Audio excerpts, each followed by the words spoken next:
Hello, everybody. I'm Jake Barlett, Director of Innovation at the Faculty of Medicine and Health Sciences and the Steinberg Center for Simulation and Interactive Learning at McGill. Au nom de l'Université McGill et de la Faculté de Médecine et des Sciences de la Santé, bienvenue à tous. Welcome, everybody, to the 5th Annual McGill Clinical Innovation Competition Finals. We're honored to have so many distinguished guests join us for this virtual event.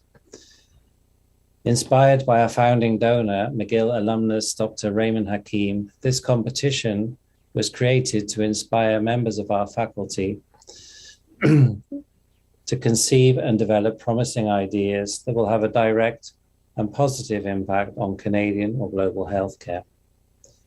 As we celebrate this 5th year of innovation together, it's extremely rewarding to see so many of our past finalists and winners achieve important milestones in the development of their innovative solutions. I would like to thank all the teams who took the time to submit a proposal to this year's competition. Behind the teams you see today, there were over 25 other teams who were also extremely good, but unfortunately were not selected, and we thank you for your participation. We received many submissions that address a wide range of health concerns and presented excellent solutions. So it was very tough coming up with the finalists today. I would like to acknowledge our extraordinary panel of judges from academia and industry who were involved in the preliminary judging process, as well as those judges who are with us today to judge live at this event. Our judges represent a wide range of expertise, and thank you all for your dedication to fostering innovation in healthcare. Once again, our CLIC applicants were offered a series of preparatory workshops designed to elevate the quality of their business planning.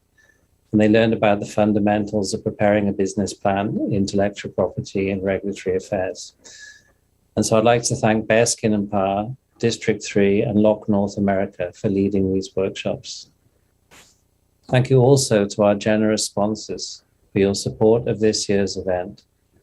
Novo, Faskin, the Steinberg Center for Simulation and Interactive Learning, Santé et Services Sociaux Quebec, and the McGill Dobson Center for Entrepreneurship. You'll hear more about the details of their support later on.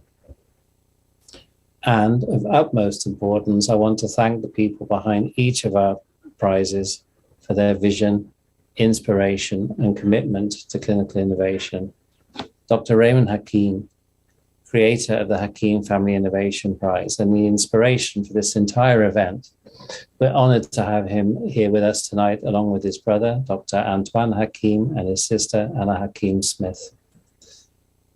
Marika Zelenka Roy, in partnership with the Montreal General Hospital Foundation, is supporting 2 prizes. We'd like to extend warm greetings to Mrs. Zelenka Roy, as well as Jean-Guy Gaudot, President and CEO of the Montreal General Hospital Foundation. Dr. Marie Hudson will be awarding the Mi4 Innovation Prizes on behalf of the McGill Interdisciplinary Initiative in Infection and Immunity, supported by the Duchamp Foundation. Caceres, partner of Bearskin and Parr, will be awarding the Bearskin and Parr Innovation Prize.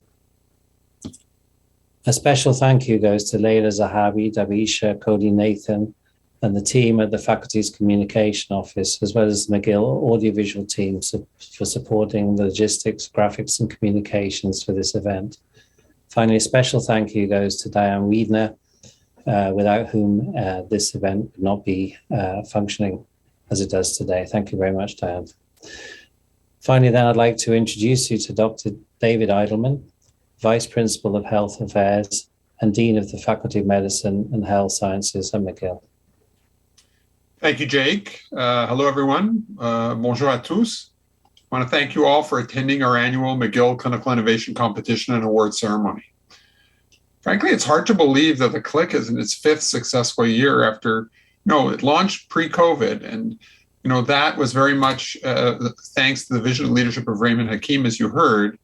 And then the subsequent leadership and support of Marika Zelenka Roy, the MGH Foundation, the Mi4 and Bearskin and Parr but it's a little bit unfortunate we're not in person, but it's great to see everybody back. Now, some of our CLIC partners and judges have been with us from the beginning, and thank you for your support.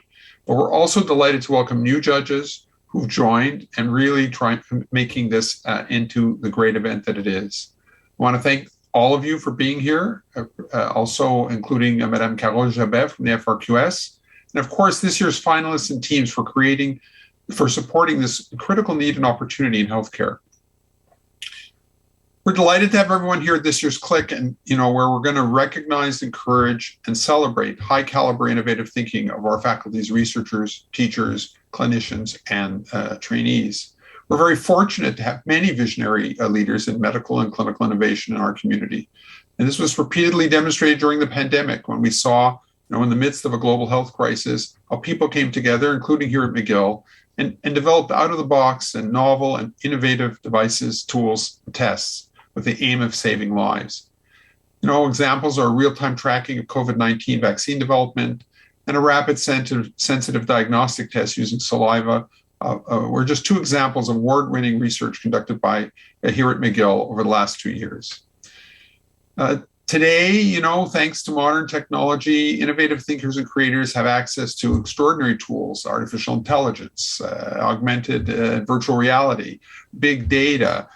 They can make both tangible and intangible products that can help us solve pressing clinical needs. But technology on its own has limitations. Really, the question is, how do you get from cultivating ideas to creating solutions that can be applied in the real world? Well, the answer for that, at least in part, is support. And our faculty is really committed to supporting innovators so that they can develop their ideas into actionable outcomes. These outcomes, have the potential to positively transform both local and global communities. We have great talent here, and I think with the right resources and support systems, we can create healthier societies. So in this context, it's a pleasure to congratulate our finalist teams and winners. I wish you all the best in your projects and your endeavors as you continue to identify solutions that will make the world a better and healthier place. It's now my pleasure to introduce my colleague, Dr. Gerald Freed, Associate Dean of Education, Technology, and Innovation, and Director of the Steinberg Center for Simulation and Interactive Learning. Dr. Freed is perhaps the epitome of clinical innovation. He established minimally invasive surgery as a clinical and academic program here at McGill in 1990. He's been a trailblazer in the application of simulation to education for laparoscopic surgery. And he's a leading innovator in surgical education in general, really internationally recognized. And among his many awards, he was recently, in 2021, the recipient of the prestigious Duncan Graham Award for Outstanding Contribution to Medical Education, awarded by the Royal College of Physicians and Surgeons of Canada. We're very fortunate to have him here as one of our leaders. So with that, it's my honor to pass the virtual mic over to Dr. Freed. Jerry? Well, thank you, Dean Eidelman, for your kind introduction and your support as always. I'm truly honored and proud to be part of an institution that fosters innovation that is really designed to improve patient care and the health and well-being of society. And I want to wish a warm welcome to our virtual audience for joining us from far and wide. That's one of the advantages of the virtual world, I guess, as we celebrate innovation at McGill's Faculty of Medicine and Health Sciences. Over the next couple of hours, you'll have the opportunity to meet members of our amazing network of talented partners and mentors from industry, academia, and government. You'll learn about the many resources that are available to support aspiring entrepreneurs and early-stage startups as they develop and commercialize their novel ideas. Thank you to our generous sponsors, and thanks to them, we will be awarding 6 prizes this year, consisting of cash and support worth over $135,000. We will begin by announcing 4 teams who have already been selected by a panel of expert judges as prize winners in specific categories. And they will present their innovative concepts to you shortly. After that, 5 finalist teams will compete in an exciting pitch competition, vying for the prestigious Hakim Family Innovation Prize and the Marika Zelenka Roy Innovation Prize. Each of those teams will have 5 minutes to pitch, and then they'll have to respond to 5 minutes of grilling by our judging panel. The winners will be announced at the close of the competition. While the judges deliberate, we've invited some very special guests to speak to you, including Madame Carole Jabet from the Fonds de Recherche de Québec, Monsieur Francois Bergeron from Medtech, and Monsieur Jean-Gabriel Lacombe from Neuromedical. On that note, let's begin. It gives me great pleasure to introduce McGill alumnus, Dr. Raymond Hakeem, who will share his inspiration for this competition with you. Dr. Hakeem is an adjunct professor of medicine in the Division of Nephrology and Hypertension at the Vanderbilt University Medical Center in Nashville. He received a Master of Science degree from Rensselaer Polytechnic Institute, then a PhD in engineering from MIT. Following graduation, he moved to Montreal to work as a research engineer for Hydro-Québec. But his mother demanded even more from him. So Dr. Hakeem then attended medical school at McGill and completed a residency in internal medicine at the Royal Victoria Hospital, now part of the MUHC. Following this, he moved back to Boston for a renal fellowship at the Brigham and Women's Hospital at Harvard. From 1980 to 1987, Dr. Hakeem served on the faculty of Harvard and was associate professor of medicine and attending nephrologist at the Brigham and Women's Hospital. In 1995, he was one of the co-founders and chief medical officer of the Renal Care Group, a provider of outpatient dialysis services with excellent patient outcomes. The group merged with the Fresenius Medical Care in 2007, and Dr. Hakeem became the chief medical officer of this combined company, serving between 2008 and 2012.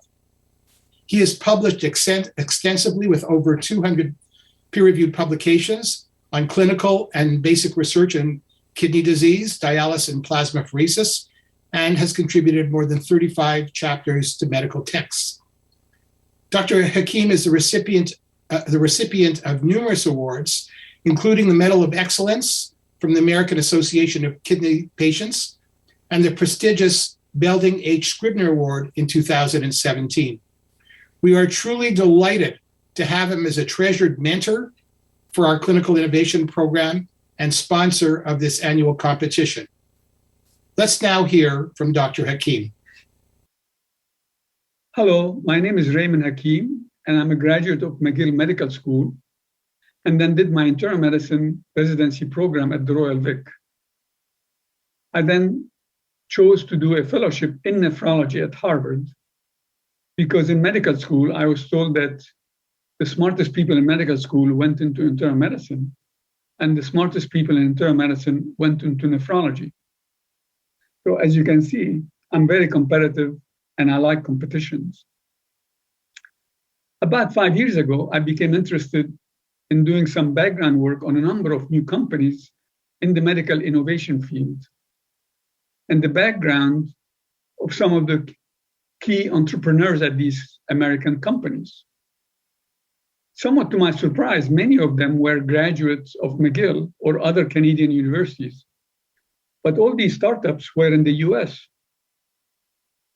I connected with some of the entrepreneurs and asked them, why is it that they did not develop these startup companies in Canada?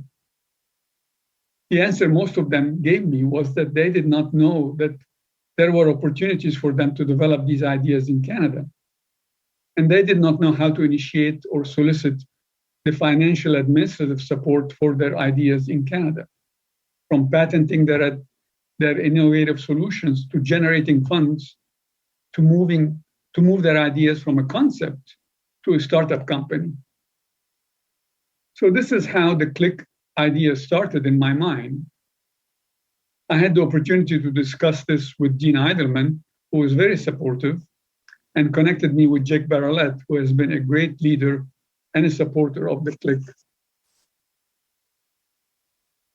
I must also mention that I talked with my family about what I was planning to do, and they were all supportive and contributed to fund the Hakim Family Prize, because most of my siblings are, quote, made by McGill. As some of you know, my brother Antoine Hakim is a neurologist who also started his career at the Montreal Neuro and is a recipient of the Order of Canada, and more recently was inducted in the Canadian Medical Hall of Fame. He also recently published a book titled Save Your Mind. So if you would like to save your mind, read the book. My sister was also a McGill graduate and worked in the lab of Dr. Phil Gold, who developed the carcinoembryonic antigen test that is now universally used to detect colon cancer. So together, as a family, we established the Hakim Family Fund and contributed to the initiation of the McGill Clinical Innovation Competition. CLIC is designed not just to pick finalists and winners, but with the help of Dr. Barlett and Dr. Gerald Fried, we educate and connect potential competitors with how to patent their ideas, how to solicit funding from venture capitals and other stakeholders, etc. So I very much appreciate how far we have come and grateful for all the help the CLIC program received, not just from the Hakim Family Fund, but also from Mrs. Marika Zelenka Roy, the McGill Mi4 program, and more recently, from the Bearskin and Parr Company. As much as I'm pleased and honored with where CLIC is at 5 years after it started, I want to remind us all what I have been taught by my parents from the beginning. We can always do better. So let's keep up the good work. Thank you. Because these awards recognize specific categories of innovation, eligible proposals were reviewed by our judging panel and winners were chosen in advance. We will start with the Bearskin and Parr Innovation Prize, and Mr. Denis Caceres will present this. Hello, everyone. Thank you, Dr. Fried. My name is Denis Caceres. I'm a patent agent and a chartered patent attorney and a partner at Bearskin and Parr. I've been in intellectual property for about 20 years, and I've been with the firm for a number of years now. So Bearskin and Parr is one of the only pure play intellectual property law firms in Canada. So intellectual property is all we do. And we have a long history of working with some of the brightest and most innovative people in Canada. And we see this competition very much as a continuity in that work, extension of that work. So without further ado, I'm here to present the Bearskin and Parr Innovation Prize, which is clinical innovation with the most promising commercial value proposition. So the idea here is what we're really recognizing is the commercial value proposition of the innovation itself, which is very much the focus of intellectual property. It's the idea of taking great ideas and commercializing them. The prize consists of a monetary award in the amount of $5,000 and a 12-month membership at the Clinical Innovation Platform Facility at the Montreal General Hospital.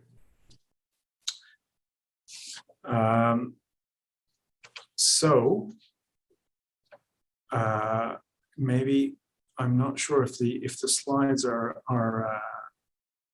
following what I'm saying here, but in the absence of a drum roll, I'll just go ahead and announce the winner. The drummer might have COVID. I'm not quite sure.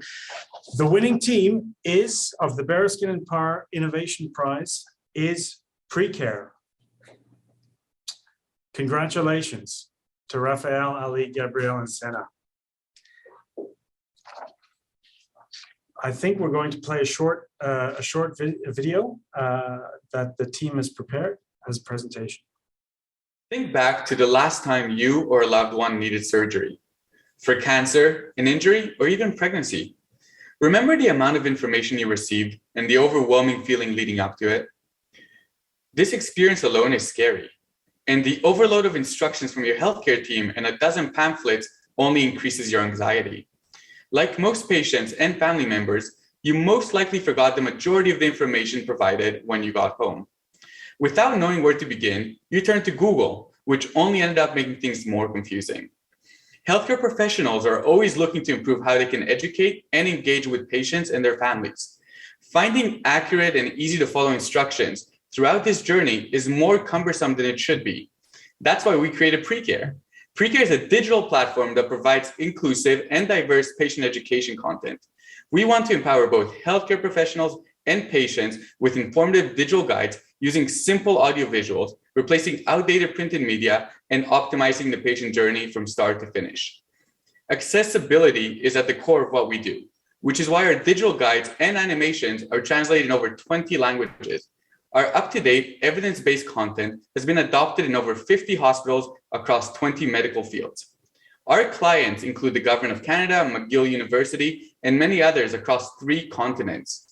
We validate our digital guides in various scenarios, including a randomized clinical trial for cancer patients, where we found that PreCare is effective at helping patients become significantly more prepared, empowered, and educated. In addition, PreCare provides an integrated digital patient portal where medical professionals can assign educational content and communicate with their patients. Our engaging proprietary platform supports patient-reported outcomes and advanced analytics to improve care pathways. Our growing team is driven to develop the future of patient education and engagement.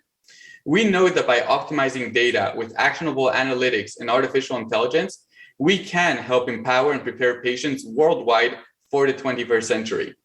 If you're interested in joining our mission or collaborating, I would love to talk to you and explore. Reach us at info@precare.ca. Think back to the last time you or a loved one needed surgery for cancer, an injury, or even pregnancy. Remember the amount of information you received and the overwhelming feeling leading up to it? This experience alone is scary, and the overload of instructions from your healthcare team and a dozen pamphlets only increases your anxiety. Like most patients and family members, you most likely forgot the majority of the information provided when you got home. Without knowing where to begin, you turned to Google, which only ended up making things more confusing. Healthcare professionals are always looking to improve how they can educate and engage with patients and their families. Finding accurate and easy to follow instructions throughout this journey is more cumbersome than it should be. That's why we created PreCare. PreCare is a digital platform that provides inclusive and diverse patient education content. We want to empower both healthcare professionals and patients with informative digital guides using simple audio visuals, replacing outdated printed media, and optimizing the patient journey from start to finish. Accessibility is at the core of what we do, which is why our digital guides and animations are translated in over 20 languages. Our up-to-date, evidence-based content has been adopted in over 50 hospitals across 20 medical fields. Our clients include the Government of Canada, McGill University, and many others across 3 continents. We validate our digital guides in various scenarios, including a randomized clinical trial for cancer patients, where we found that PreCare is effective at helping patients become significantly more prepared, empowered, and educated. In addition, PreCare provides an integrated digital patient portal where medical professionals can assign educational content and communicate with their patients. Our engaging proprietary platform supports patient-reported outcomes and advanced analytics to improve care pathways. Our growing team is driven to develop the future of patient education and engagement. We know that by optimizing data with actionable analytics and artificial intelligence, we can help empower and prepare patients worldwide for the 21st century. If you're interested in joining our mission or collaborating, I would love to talk to you and explore. Reach us at info@precare.ca. Well, let me thank Mr. Caceres and Bearskin and Parr, and congratulations to PreCare for their outstanding work. And next, I would like to invite Dr. Marie Hudson, who will present the 2 Mi4 Innovation Prizes. So good evening. It's really a pleasure for me on behalf of Mi4 to be here. We are into our 4th year at Mi4 of collaborating with the CLIC Awards, and it's really a great honor to do that.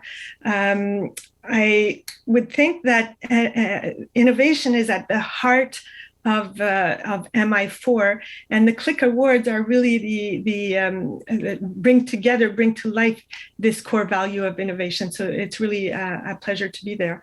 So Mi4 was officially launched in 2018 with the idea that we would try to promote finding innovative solutions to infectious and immune threats to human health. So, Diane, you can advance the slides, please. And so one of the ways that we thought that we would go towards this successful new model was to break down these historical silos, historical silos between institutions. That's one thing. So we are really, we go across the university campus and to all of the research institutes. But the other silos that we wanted to break down are the silos of people working in their own disciplines. And we really wanted to be truly interdisciplinary. And one of the things that is amazing, I think, with CLIC is you are really promoting this idea of interdisciplinarity. And I think that is one of the keys to success. I think the problems today are just too big for one discipline, and we need to involve the engineers, and we need to involve the computational scientists, and we need to involve people with all sorts of different disciplines. So next slide, please. So just quickly to mention, as I said, we've been in existence for 4 years. This is our accomplishment at the end of 3 years. I think that we've been extremely successful. We've had tremendous support from the McGill community. And so far, we've funded 118 projects. We've invested over $30 million in these projects. And we've funded almost 200 distinct researchers, many of whom are actually previous CLIC award winners. So I think that our spaces truly overlap. Next slide. So having said that about MI4, as I mentioned, the 2 prizes, MI4 supports 2 prizes at the CLIC Awards, one in the order of $8,000 and the second in the order of $4,000. But both prizes are also accompanied by in-kind contributions valued up to $14,000. So really, these are sizable prizes. And of course, the theme of the projects that we support are in the fields of infection or immune-mediated diseases. So next slide, please. So I think that at this point, as I mentioned, there are 2 prizes. I would like to congratulate the runner-up team, so the team that ranked second. And this team is composed of Aspen Bio. You will hear about them. They are proposing to develop a food allergen detection device. So congratulations to Robert Hanna, Reza Razuli, Mariam Saad, and Emri Yurdusef. So congratulations. Let's hear. Imagine being a parent to 2 toddlers. All's good, they're happy, you've had playtime, nap time, then feeding time. Next thing you know, you see both your toddlers crying. They're breaking out into rashes and hives, having a hard time breathing, and their lips are swelling, all right before your eyes. Can you imagine how upsetting and terrifying that would be? If not, well, talk to my mother, because she didn't need to imagine any of this. She just fed us some pureed meat or something that was marinated in yogurt, and yogurt has lactose. And surprise, surprise, my brother and I were allergic to lactose. Needless to say, my mom was inconsolable and distraught. She thought she was so careful. Now, my brother and I have outgrown our allergies, so it's no longer dangerous for us. But for 3 million Canadians, it still is. Food allergens aren't just a problem for allergy sufferers or their loved ones. It's a public health issue that affects us all. Roughly 38% of those suffering from food allergies end up in the emergency room. And in fact, a recent 2022 study showed that healthcare costs and economic burden from food allergies is, get this, $41.2 billion. Now, that kind of economic burden is something we just can't afford. And the fact that it's from a preventative problem is unacceptable. So here's where Apsin Bio comes in.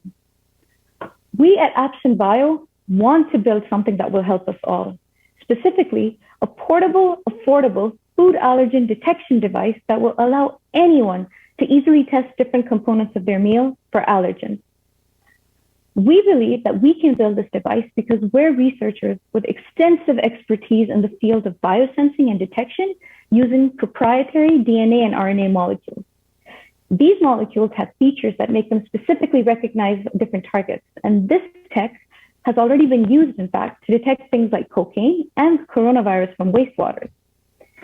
Given our expertise, we're passionate about applying this well-established science to tackle this preventable problem of food allergy detection.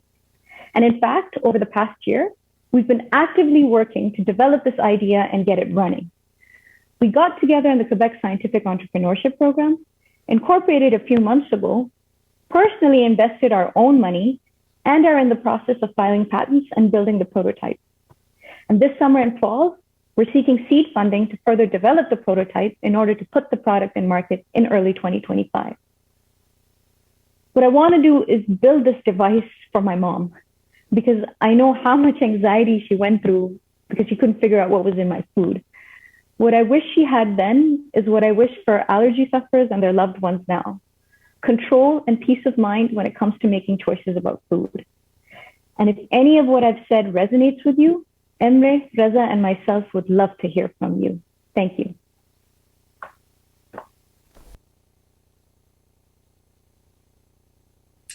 Bravo, that was fantastic. So thank you very much, Mariam, and congratulations and good luck to you. Thank you so much. Thank you to all the members of CLIC, all the sponsors, and thank you, Dr. Marie Hudson, for picking us. This type of stuff is really, Emre, Reza, and I, this is getting us going, and it's motivating us and encouraging us to go further. Thank you guys so much, really. Well done. All right, so the second Mi4 Innovation Prize, so the first prize winner is the group Salivera, and they are proposing to develop a point-of-care device to detect RNA, and we know how important RNA has been in our lives in our health in the last 2 years. So congratulations to Tamer Abdel Wahab, Sarah Mashid, and Ruzbe Siavesh Mohakar. Congratulations. I think we will hear from them shortly. Hi, we are Salivera. We want to change the gold standard test for respiratory infectious diseases to a new, rapid, and more efficient one. The respiratory infections have been the leading cause of multiple outbreaks for the past 50 years, which resulted in millions of people dying due to the rapid viral spread. The current gold standard test for infectious diseases is PCR, with a very painful sample collection from nose close to the brain. They are not portable and rapid to act fast to prevent the pandemic or to break the transmission chain. They need a skilled personnel and they are so expensive. We all deserve better preventive, rapid gold standard testing. Salivera is a rapid, easy, portable, cost-effective, and a skilled personnel-free solution. It also shows sensitivity greater than 99%. Salivera brings all these into reality. Because of these, we will save lives by being more available at many sites, such as airports, offices, hospitals, schools, and restaurants, to prevent the viral spread and break the transmission chain. Salivera is a rapid, fully automated device that can detect multiple viral infections at the same time within its microfluidic technology. With the help of our developed software, the results can be seen on a cell phone or laptop. Salivera has been validated in Professor Mahshid lab at McGill University with 200 prototypes for detecting COVID and its variants, influenza, MERS-CoV, and H-CoV as the proof of concept. It also validated by saliva of COVID and influenza donors from UHN Biobank. We also secured 2 testing sites, one in Iran and one at Jewish General Hospital in Montreal, to validate Salivera with a bigger pool of donors. At Mahshid Lab, we developed plasmonic colorimetric microfluidic gadget for antibiotic susceptibility testing. Once pandemic started and Mi4 granted us emergency COVID research funding, we incorporated the RT-LAMP assay in our microfluidic format and built Salivera. Now we aim to complete in-field clinical trials. Our goal is to become a gold standard test by 2024. To make this a reality, Salivera is led by a dedicated multidisciplinary team of experts in engineering, science, and business, and guided by a well-experienced advisory board from hospitals and healthcare companies. We are Salivera, and we believe early and rapid diagnosis can save lives. So help us bring better gold standard rapid testing to the market. Thank you. Well done. Bravo. Sarah, I see you. So congratulations to you and to your team. This is really very exciting. There's tremendous progress. We'd be happy to hear from you.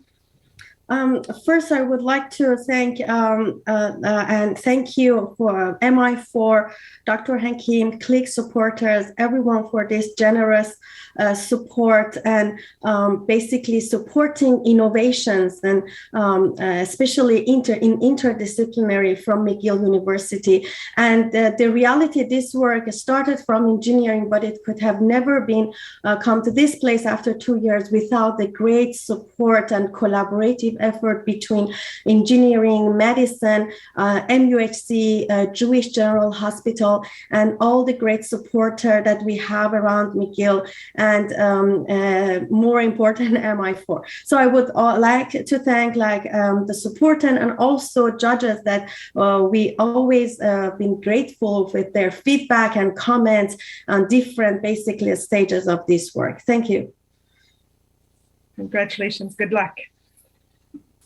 Well, thank you, Dr. Hudson, and congratulations to the winning companies, Aspen Bio and Salivera. You've each identified a real healthcare need and come up with elegant solutions, and that's what innovation is about. Next, please join me in welcoming Mr. Jean-Guy Gourdeau, who's President and CEO of the Montreal General Hospital Foundation, and he will present the second Zelenka Roy Innovation Prize.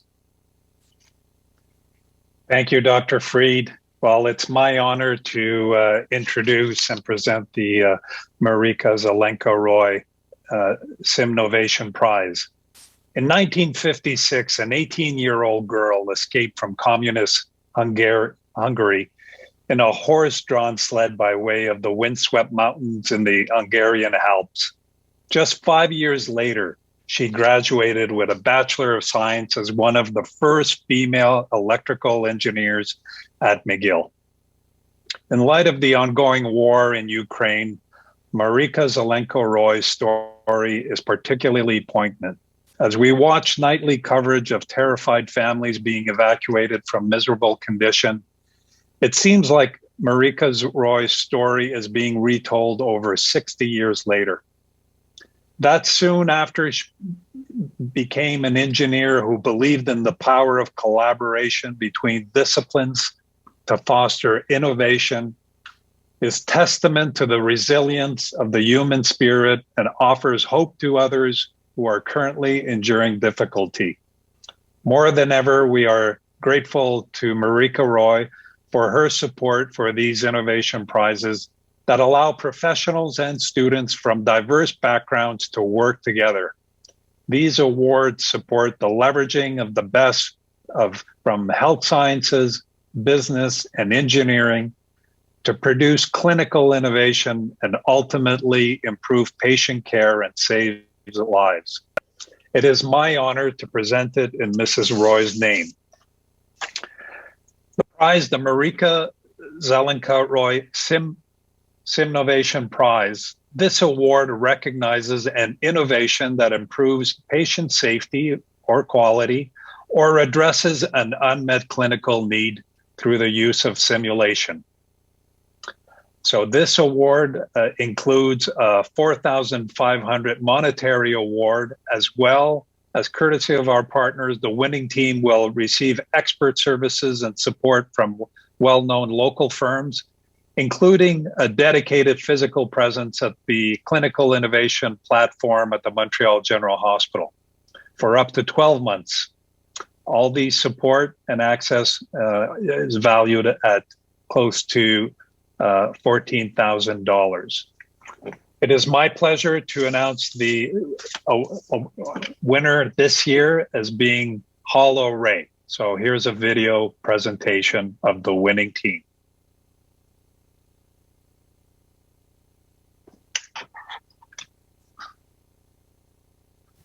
Good evening. It's a real pleasure to present you HoloRay, our integrated cloud-based platform for surgical planning, guidance, and training. Each day, thousands of medical images are taken from patients for therapeutic or diagnostic purposes. I'm about to show you a real-time fluoroscopy taken from a patient during cardiac intervention. As you can see in this fluoroscopic image, it's very hard to identify different locations on the heart and heart chambers.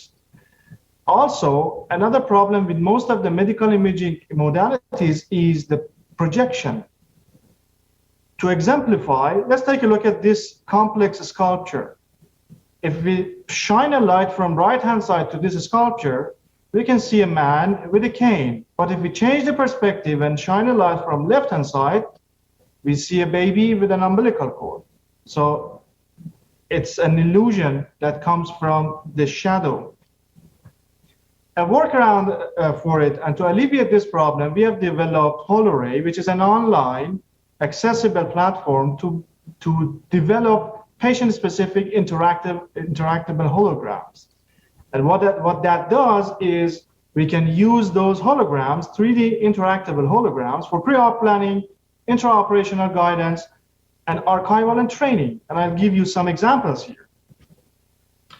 For instance, in this video, you can see me changing and manipulating, interacting with this 3D hologram, posing it onto my co-founder's body, and trying to scale it and pose it correctly on his body. This is a dynamic hologram, so it's based on preoperative CTs, gated CTs that can move, and I can study the shape of this heart in real time. On top of that, this hologram can be used for planning, and that plan can be transferred to intraoperative guidance. And this another example, you can see that I'm inserting a needle into a 3D printed model, which resembles a patient. I can, in real time, I can see where that needle is going without using X-ray. Also, you can use it for archival and training. Say you see a very rare patient with some congenital problems, and you want to save it for future. You write it down, or you just take pictures. Now you can take 3D holograms, archive that, and bring it for training afterwards. So far, we have done preclinical ex vivo study, and we have filed one declaration of invention at McGill. We are planning to close our pre-seed for preclinical studies in this year, and next year we are planning to close our seed round that allows us to implement and initiate our quality management system that eventually will lead us to our first in human that opens the door for us to get CE marking, Health Canada, and hopefully FDA approval.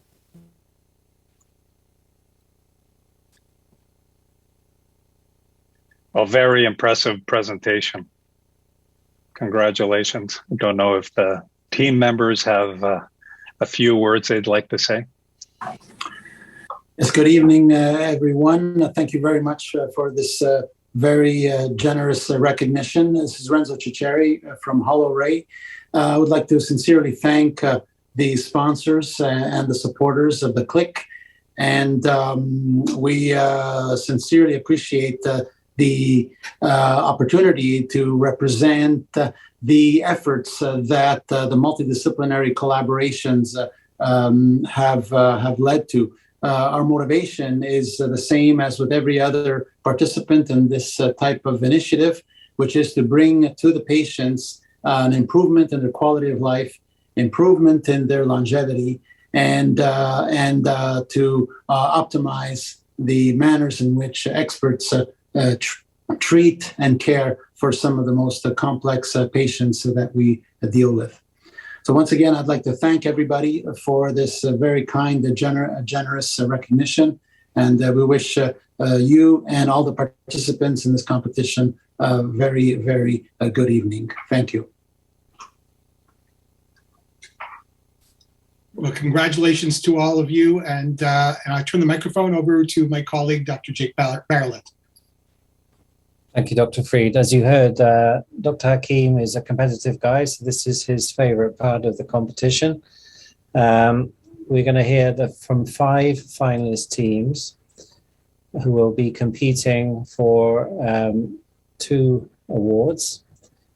Each team will have 5 minutes to pitch, followed by 5 minutes of Q&A from the judges.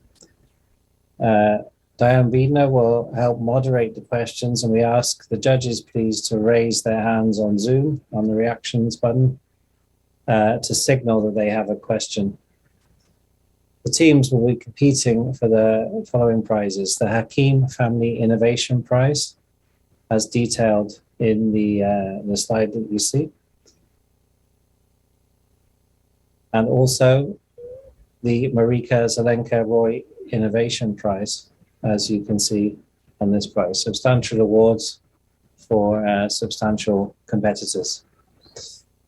So I'd like to ask that we hear from one of the first finalists, AFX Medical. The presentation will be delivered by Dr. Simon Duchamp.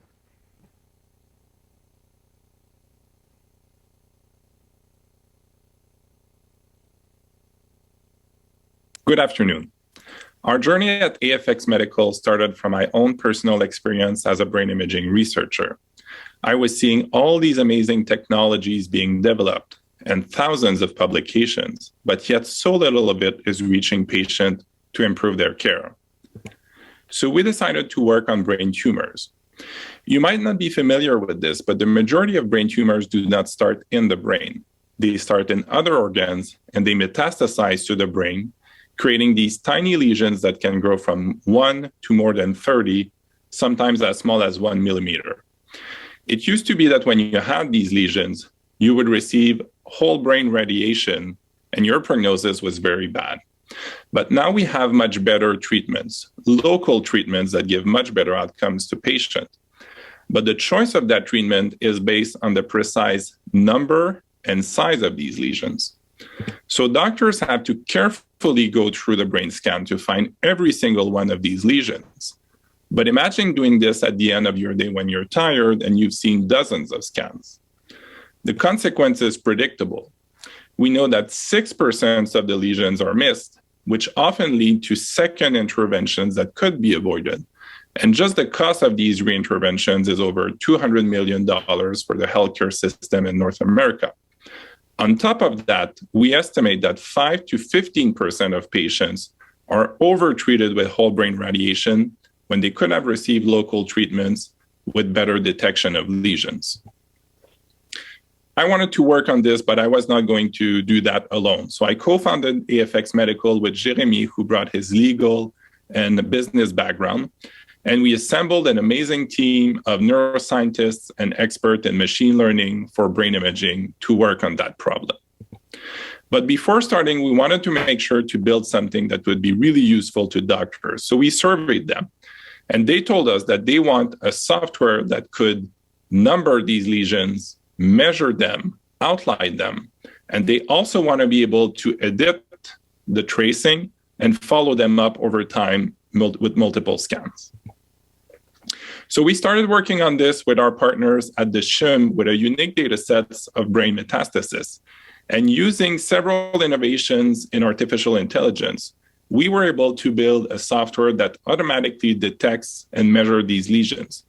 You can see here on the left the original, and in green, a manual tracing by an expert. Now compare this to the prediction of our algorithm in red, which has almost perfect overlap, but this is done completely automatically in a matter of seconds. We're proud to report that the first version of our software detects all the brain metastasis in 86% of scan, with less than 1 false positive per scan, which can be easily dismissed by doctors. So we're not aiming here to replace the doctors, but we're doing the bulk of the work so that they can spend all their time finding these extra little metastases that are often missed and make all the difference for patients. So how would this look like in practice? You see here on the left the current image, and look on the right, you see appear all these red lesions that are metastases that have been automatically identified by our software, which will be available to the doctor in their computer when they read the scans. We're not the only one operating in AI for radiology, but we distinguish ourselves by several factors. First, we are absolutely focused on brain tumor as opposed to more general oncology. And also, we are the only ones with a clear focus on the detection of these lesions to select the treatment between local or global radiation, as opposed to the contouring part, which is a later stage in radiation oncology. This is a large market. $3.5 billion are spent for the treatment of metastasis and radiation oncology, and 210 million of that is spent on second interventions that could have been avoided if lesions were not missed. We intend to reduce these errors by 5%, which would give us a value of $1,200 per use just for reducing the cost of reinterventions. But we will also be saving other costs, saving clinicians time, making the read faster. And also, we intend to reduce those mistreatments where patients receive whole brain as opposed to local treatment. By charging about a third of that $1,200 value, with over 140,000 procedures per year, we're conservatively estimating potential revenues of about $60 million just for the US market. We obtained our ISO certification in 2020 and spent the last year to do the scientific validation. We now have 2 patents for this product that are submitted and 1 scientific publication, which is under final stages of revision. We will spend the next year to do our clinical validation study with a goal to obtain our regulatory clearance as a software as a medical device class 2 at the beginning of 2023. Thank you.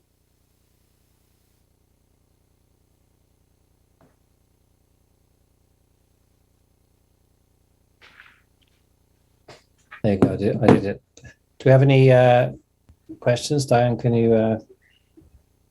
I don't see any hands up at the moment. I see Nadine. Nadine, please go ahead, Nadine. Thank you. Thank you for the presentation.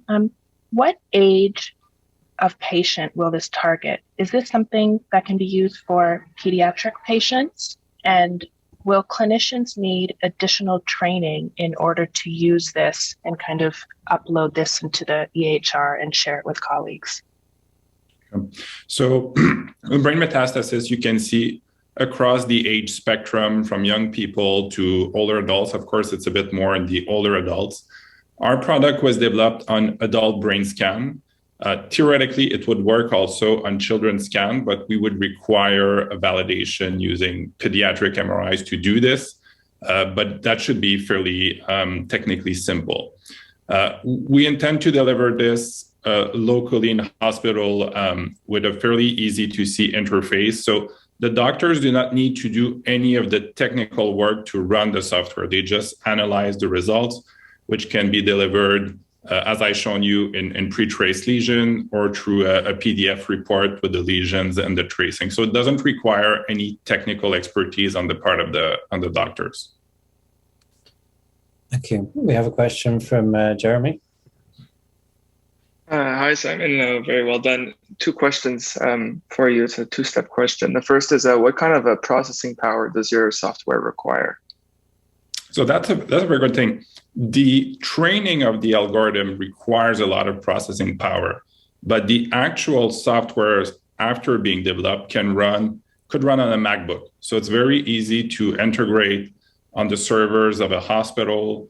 So it requires very standard GPU to run. It doesn't require any special graphic cards or anything that hospitals do not have currently.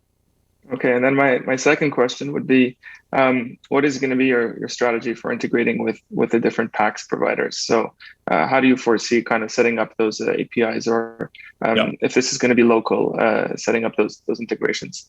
Yeah, so what's useful in that area is that there's the DICOM communication system is fairly standard. So we don't need to reinvent anything here. We just communicate using die-cut standards with the computer. So in the long term, a lot of this will be done with cloud-based servers. That's where the field is going. But in the short term, not all hospitals are ready to do that. So this can be installed on the servers from the hospital, like a virtual machine, and just be run locally and sent. could be an intranet web interface to view the results, or a PDF. So we can install locally up until a hospital is ready to move to more toward cloud-based services, which is kind of future directions in that I field. need to keep the questions moving on. Michael. Sorry. Yeah, very nice presentation. My question is in regards to the competitive positioning. It was a little less clear in terms of the positioning with a competitor like Visioneer that are also in the oncology space. So it'd be great to clarify that. But also, what have you learned from their path, given that they're already FDA cleared, a little bit ahead of you in terms of how to drive market adoption of your technology? So maybe I'll invite my partner, Jeremy, to jump in and answer a question. All right. Hello, Michael. So, yeah, a very interesting question. I mean, first of all, there's good news in the fact that there's only literally one company that does something that's a bit close, but that's not exactly the same thing. And it goes down to data. As you know, I mean, there are no public data sets for brain metastasis, so that's why there is almost no companies that do it. What we know is that they focused on contouring instead of and segmenting, and they also went wider in a way where they look for contouring and segmenting all type of brain tumors, including the larger ones. We think, I mean, if we look at AI in general, if we look back to a few years, there was this idea, IBM Watson and everything, that you could just like put in the medical records in the AI, and then it would do its magic, and then would have insights and everything. And what our thesis is that, on the opposite, what works is to have an hyper focus on very, very specific problems. And we've identified this problem of detection. That's because they're small. I mean, basically, metastases are really, really small. So it's really easy to miss them, and they're regularly missed. That's the unfortunate truth. So our strategic focus is to be hyper focused on detection of brain metastasis, and no one else does that right now. And we think that that's where AI can really bring value. When you find a problem that a machine can solve really, really well, and that where humans struggle, and where there's value from the delta between what the machine can do and what humans can do. So I'm sorry, I need to yes. We're a bit tight on time. I think we need to move on to the next presentation. Thank you for your questions. Sorry, Dan, we couldn't get to. Thank you, everyone. Next time. So the next team that's presenting is AnkaSmart. We will watch their pitch right now.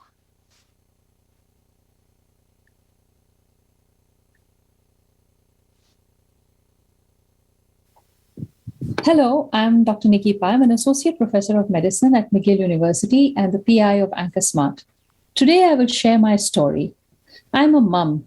I clearly remember around Christmas holidays in 2017 when my daughter, then of 8 years, came to me with questions about period and menstrual health.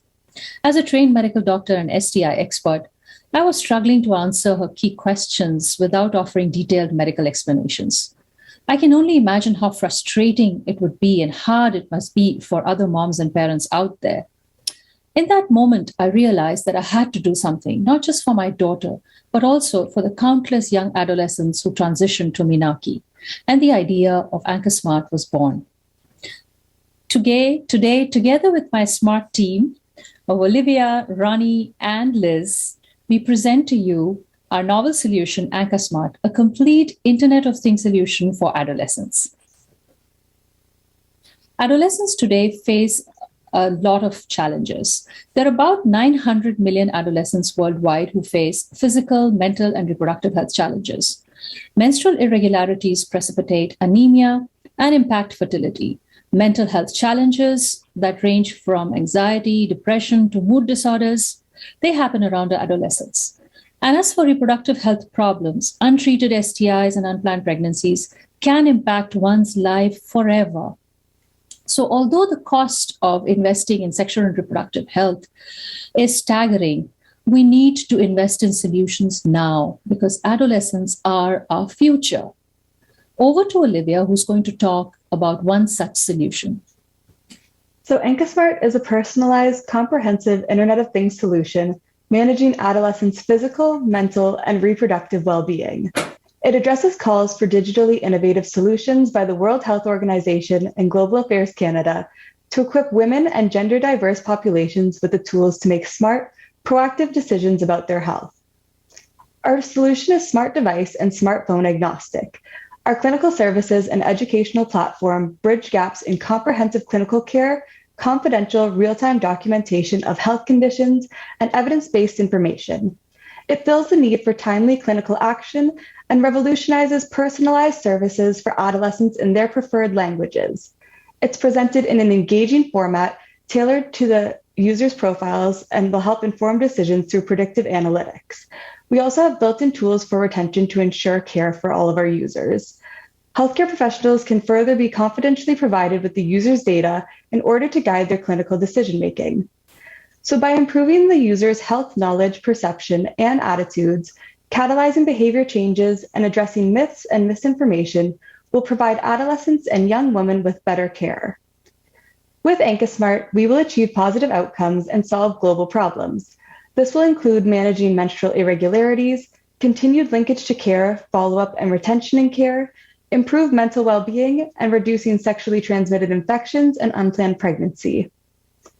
There's no other platform that addresses all physical, mental, and reproductive needs comprehensively, confidentially, in a timely manner, and with evidence-based information. But Ankusmart does this, providing users with a complete healthcare solution. And now Dr. Pai will take you through our journey and our road to market. So from the idea to 2020, we got funded by Grand Challenges Canada to develop a prototype. McGill helped us protect and patent our prototype and a copyright. Through the pandemic, we developed a prototype. We plan to take our prototype to the beachhead market with a pilot clinical study supported by government funds and foundations. Next year, we plan on conducting a clinical trial for effectiveness and regulatory purposes. We also, in parallel, we will explore commercialization in high-income and middle-income markets. These two include business-to-business models and business-to-consumer models. In business-to-business models, we plan to explore corporate partners like Procter & Gamble and Johnson & Johnson. And for business-to-consumer models, we plan to explore subscription models and possible licensing options. My wish is that even though I wasn't able to answer my daughter's questions lucidly years ago, other moms will prescribe AnkaSmart to their daughters. They will find all the answers to proactively manage their health. AnkaSmart then will become a smart solution for all the adolescents worldwide. Thank you. Brilliant. Thank you, Dr. Pai. So do we have any questions from the judges? Looking up and down there. Dennis Caceres has a question. Go ahead, Dennis. Hi, thank you for your presentation. It's been very good. You said you have a patent. What does the patent cover? The patent covers the wearable, and it basically covers the wearable. Okay. And the idea and the program that comes with it. Okay. Thank you. Any other questions? Oh, Dan Roden, please go ahead. So I have this is full disclosure, I have a daughter who is an adolescent medicine specialist. So I've been both watching the professional development as well as, of course, having raised that daughter. Does the platform provide specific advice with respect to things like birth control choices among birth control possibilities, implanted devices versus pills versus other mechanisms, and how do you sort of justify the dive into that kind of area or other areas that are sensitive to adolescents with or without engaging parents? And I can see it either way. Yes, we do have the website is fairly extensive and it provides all the solutions for contraception. We also want to connect them when people have specific questions to chatbots and also to clinical service, because that will allow people to have specific answers to their specific question, because you have to customize and personalize these contraceptive choices. we realized while developing this program that it has huge ramifications beyond period health. And given the investment that WHO is making in adolescent health, we've also decided to offer mental health counseling.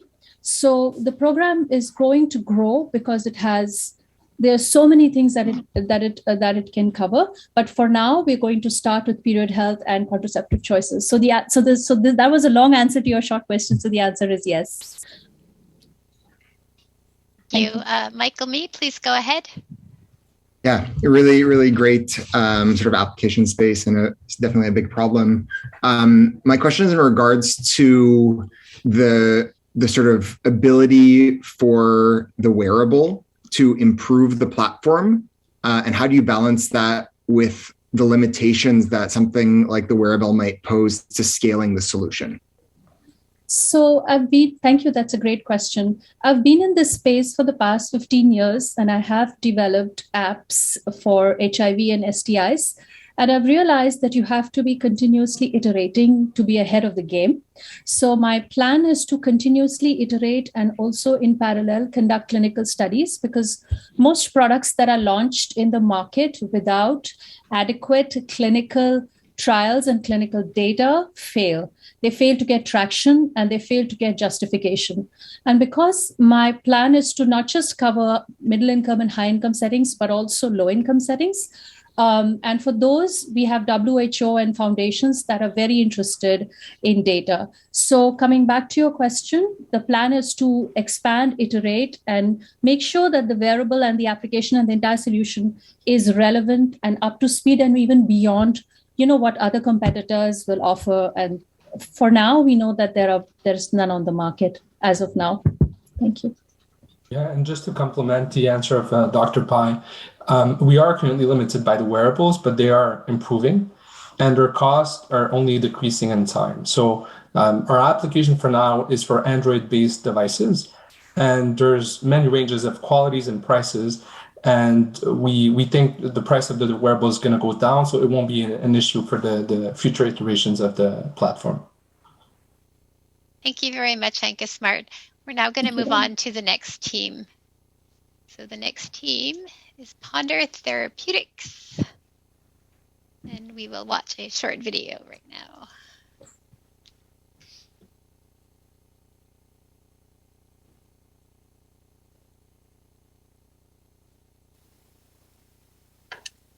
Imagine your worst fear. Maybe it's snakes, maybe heights, closed-in spaces, or public speaking. Let your heart beat rapidly. Let your palms get sweaty. You feel dizzy, trembling, and you can barely breathe. Now imagine experiencing that feeling with no trigger, no imminent danger, no reasonable cause for fear. What's scarier? If you see a snake, at least it's natural, indeed beneficial to experience fear. You probably run for dear life to escape a potentially dangerous situation. But if intense fear hits suddenly while you're in a routine meeting, taking an exam, or driving down the street, that is a very unnatural response, and you're experiencing a panic attack. 1 in 10 individuals have a panic attack at some point in their lives. They're usually unpleasant yet isolated episodes. But sometimes people experience recurring panic attacks, multiple times a day for weeks at a time. They have constant anxiety, anticipating the next panic attack, which, unsurprisingly, triggers further panic attacks, causing a downward spiral that's even more debilitating than the panic attacks themselves. This affliction is called panic disorder. It affects 1 to 2% of the population, twice as many women as it does men, and is a major part of the $675 billion spent on mental health disorders, for which only 1 in 3 patients receive treatment. The good news is there's a highly effective treatment called cognitive behavioral therapy. This psychology technique teaches patients to understand panic disorder, track their symptoms, reinterpret their feared body sensations, and how to become desensitized to them. Clinical trials have shown patients achieve up to 95% panic-free status following treatment with CBT. The bad news is CBT requires regular in-person psychology sessions, which is expensive, far from remote communities, and has long wait lists, which has been exacerbated by COVID-19. And the longer the patient waits, the worse their fear gets. Physicians, knowing this, often resort to prescribing medication. Enter Ponder Therapeutics, a novel web and mobile application that delivers remote, self-paced CBT specifically for panic disorder. The app engages patients with audiovisual content and interactive features like games, quizzes, and surveys. But at its core, Ponder standardizes digital CBT for panic disorder.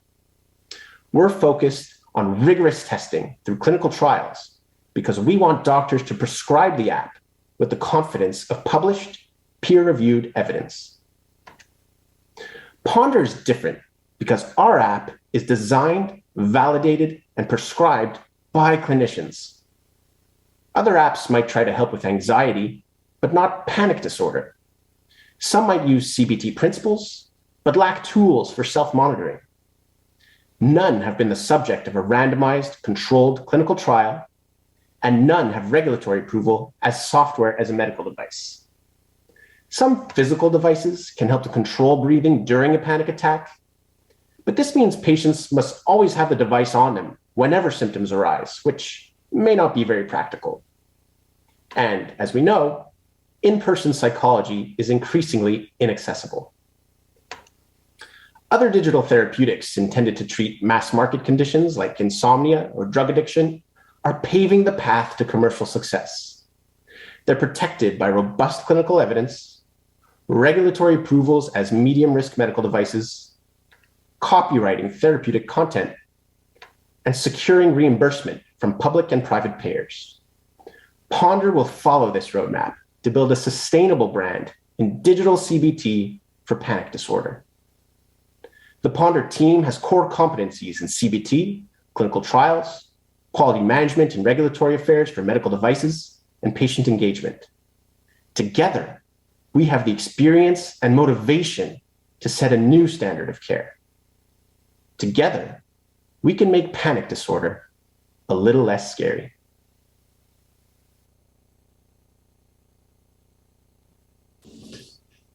That was brilliant. Thanks, Jesse.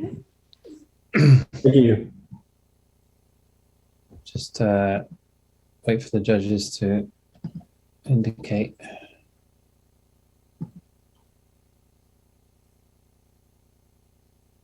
Yeah, we have a question from Nadine Afari. Please go ahead, Nadine.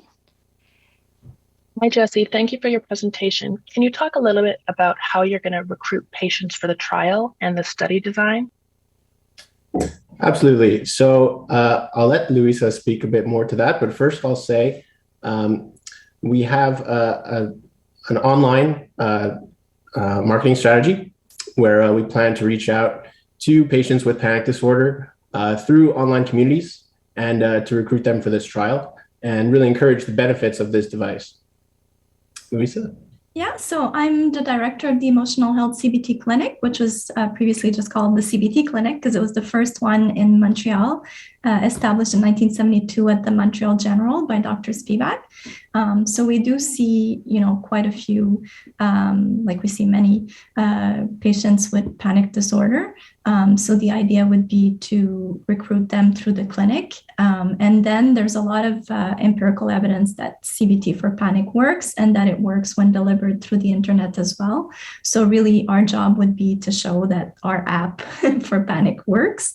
And we would do that through a randomized controlled trial, having people like one group that gets the app, the other group that gets treatment as usual, which is therapy one-on-one with patients. And then we'll show that, that's the plan. We'll show that there will be a decrease in the frequency, the intensity, duration, and fear of panic with the app that will be comparable to the one that we see with treatment as usual. Thank you. I think we have a question from Brent. Yeah, I just want to hear your thoughts on how you intend to compete or compare and contrast yourself with MindBeacon, which delivers CBT already through software in largely in Ontario. It was very well funded, recently acquired. Anyway, what are your thoughts in the competition and how you tend to fund yourself to compete against that well-funded initiative? Definitely. So what differentiates us is targeting panic disorder specifically. We see that as a really underserved market.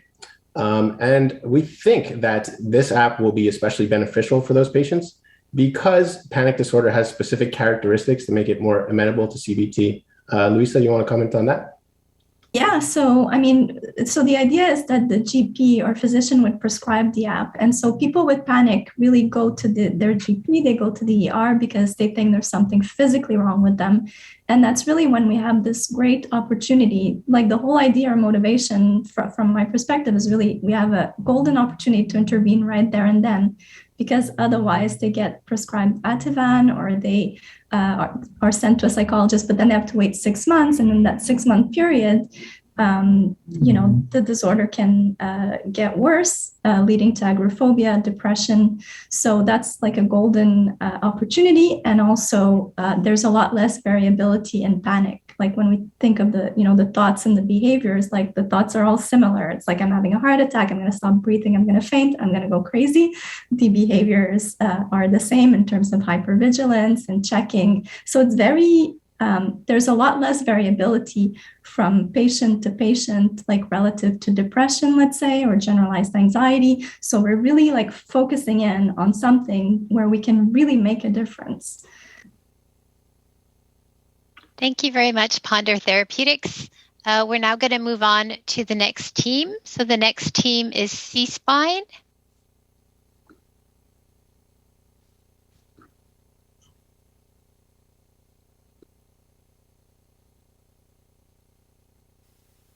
Hi, I'm very excited to present SeeSpine at the CLIC competition tonight.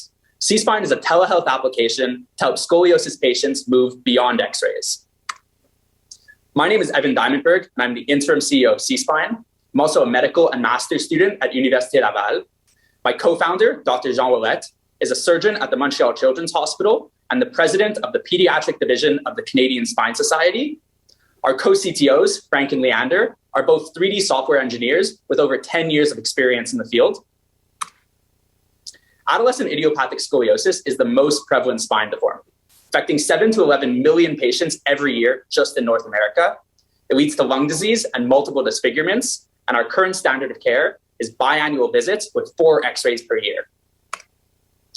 The problem with scoliosis is a balancing act between radiation exposure and discontinuous follow-up. At the current standard of care, scoliosis patients are at twice the risk of breast cancer than the general population. At the same time, if we wait too long between x-rays, we allow for significant curve progression. So the question becomes, how do we treat our patients without causing additional harm? Here we have a classic case of misprogression. This 8-year-old girl presented at the scoliosis clinic for a routine checkup. She did not have scoliosis, but we decided to follow her due to a positive family history. In 6 months, she progressed from a 7 to 28 degree curve. We treated her with a back brace, and her curve remained at 28 degrees. Our treatments work. The problem is our ability to catch the progression at the right time. Had we been able to follow this patient between months 6 and 12, we could have stopped the curve at 20 or even 15 degrees. Our solution is a mobile application for parents to remotely scan their child's 3D surface topography using just the smartphone camera to predict curve progression and guide clinical decisions. Why? Well, it's radiation-free, can be done as often as we want, it's less expensive, takes about 15 seconds, and can be done remotely. Here you see an example of a scan I performed on my phone this past winter. As you can see, we begin with a basic video and transform it into a quantifiable 3D model. And now we can revise the treatment process. After patients are diagnosed and onboarded onto our application, they scan themselves monthly, and their physician can monitor their progress remotely. Now we can individualize the standard of care.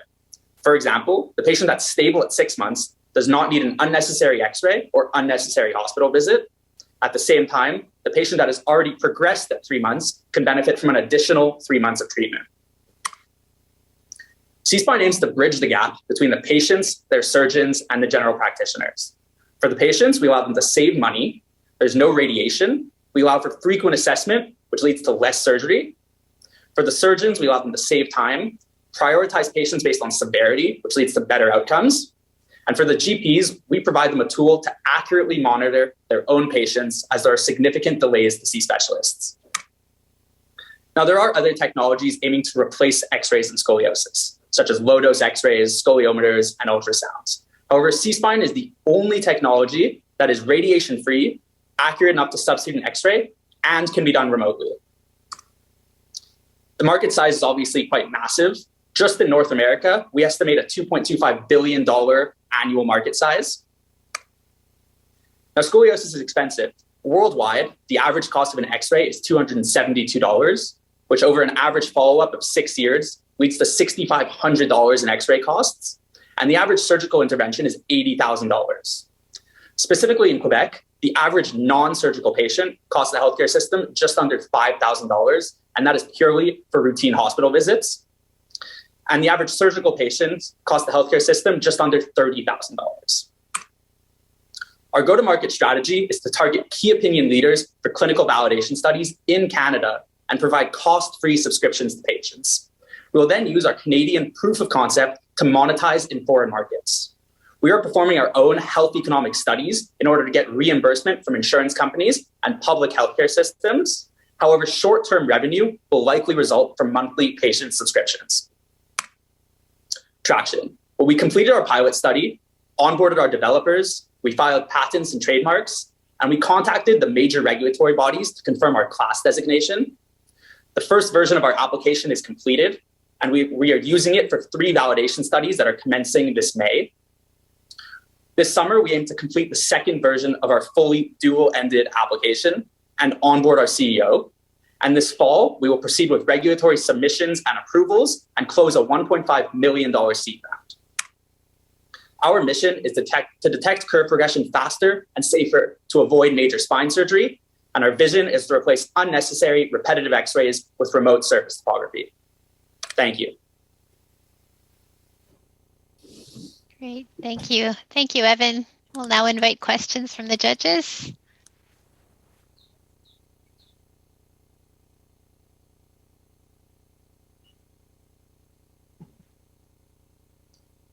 Yep, Dan, I see that Dan Roden has a question. Please go ahead, Dan. Can you talk a little bit about sort of the competitive landscape? Who else does this, and what other solutions people have? Yeah, so there are no digital therapeutics out there that are similar to us. In terms of indirect competitors, there has been a lot of research done in surface topography, but those are usually with handheld scanners. So it's all hardware machines that need to be done in hospital. These are, expensive $10,000 cameras. In terms of the digital health aspects of scoliosis, there are only scoliometers, which are iPhone applications. There's probably about 50 to 100 of them out there. And all you do is you put it on your back and slide it up and down. However, these have been, time and time again, disproven as being inaccurate. So we don't really even consider them real competitors at the end. Great, thank you. Michael. You're on mute, Michael. Yeah, great presentation. Hi, Evan. Just wanted to understand, how are you thinking about what proportion of patients that would be using your technology would you save from having to go down the surgical path? Have you started to model that out and think about what proportion of patients you'd have that impact on? Yeah, so if you look at, so there's studies that if you're able to identify patients early enough, you save about a quarter of patients requiring surgery. And the challenge is early diagnosis and early follow-up, ease of follow-up. And that's what Evan was talking about. Surgeons are a bit reluctant to do repetitive x-rays. And therefore you space out this follow-up and you're missing these opportunities. So that from a surgical point of view, we think that we're able to decrease a quarter of patients not needing surgery. That has a huge impact on their quality of life. And if you look at the x-rays, we believe that we'll be able to decrease about 3/4 of them, their numbers of x-rays. And again, that has a huge impact on health. And you think about women's health, and one of the stats was showing breast cancer 2 times higher for patients that have scoliosis in breast cancer. So again, high impact on patient care. This is Steve Arliss. I'm sorry, I can't put my hand up, but I'm just going to jump in and ask a question. And hi, Jean, it's good to see you. Yes, I think this is a really interesting, if not brilliant, potential application, especially if you could incorporate into it elements of machine learning. As you build your database up, you can predict which patients are likely to require an intervention or a surgical treatment versus others. I mean, have you considered that in your long-term strategy? Yeah. So at the moment, we're using really, AI and different types of regression algorithms to predict from the scans whether or not there is scoliosis or whether it's progressed. But we have explored opportunities of actually, being able to come up with very novel data based on how patients are, for example, progressing over, 6 months, predict how they'll be doing over 6 years. But that really comes, with large amounts of data sets that we do not have access to yet. But we're confident that because of the frequency of monitoring that we do, we will be able to get those data sets. That would be the real value proposition in my mind, longer term. And that's exactly what we're sort of targeting, in the sense that we're going to be running these studies across Canada. The value of running this application across Canada is that it becomes much more efficient following patients, being able to tell patients that they don't need a follow-up visit versus the ones that do. And then we get better data. And once we have that big data set that is definitely applicable and useful in Canada, we'll be able to export that to the US market and so on, and being able to predict exactly who we should be intervening early versus later and so on. So very good point. We have quite a few questions. I think, Dr. Hakeem, did you raise your physical hand? Yeah, I just wanted to ask, how do you measure the changes? What are the objective parameters for measuring the changes? Because you have, as far as I remember, you haven't discussed that. Yeah, so essentially the 3D model that we create is about a 1 millimeter precision, and therefore we're able to sort of volumetrically monitor the quantification changes over time, so that it is really one 3D scan that's being compared to a 3D scan. And then those 3D scans are actually divided in different quadrants, different slices, different levels. And we're able to quantify the change of position of the human body over time. And therefore, that is what we are quantifying, just like an X-ray. X-rays are quantifying a shift of the bone. We are quantifying the surface topography and the true morphology of the kid's back. Thanks. We might have a very fast question from Stuart. So really quickly, great presentation. In order to secure the scans themselves, you're reliant on human factors and human interaction, right? Is that reliant on the patient, or is that reliant on a nurse or whatnot? And independent of that answer, how are you going to combat the human factors equation to consistently receive the right types of scans? Yeah, so what we do is we actually are able to quantify the quality of the scan. So through a number of methods, which we didn't have time to present in this pitch because it's only 5 minutes, we actually can tell whether a scan that was taken, and you can quantify it, on a scale from 0 to 1 to see how good it was. And then we can report that back to the patient. So right away, if a scan is of inferior quality, we'll report it to the patient and ask them to redo it. That's how we do it at the moment. What we're actually working on throughout this summer is image analysis techniques to actually be able to report to the patient why it didn't work. So for example, if there was terrible lighting in the room and it was too dark and the camera couldn't pick anything up, the software will be able to tell the patient, please turn on the lighting or choose a different room next time you take the scan. Thank you. Sorry, we're out of time. It's built in. Thank you. We're going to hear from our final team that's pitching tonight. Let's hear from TrustCare.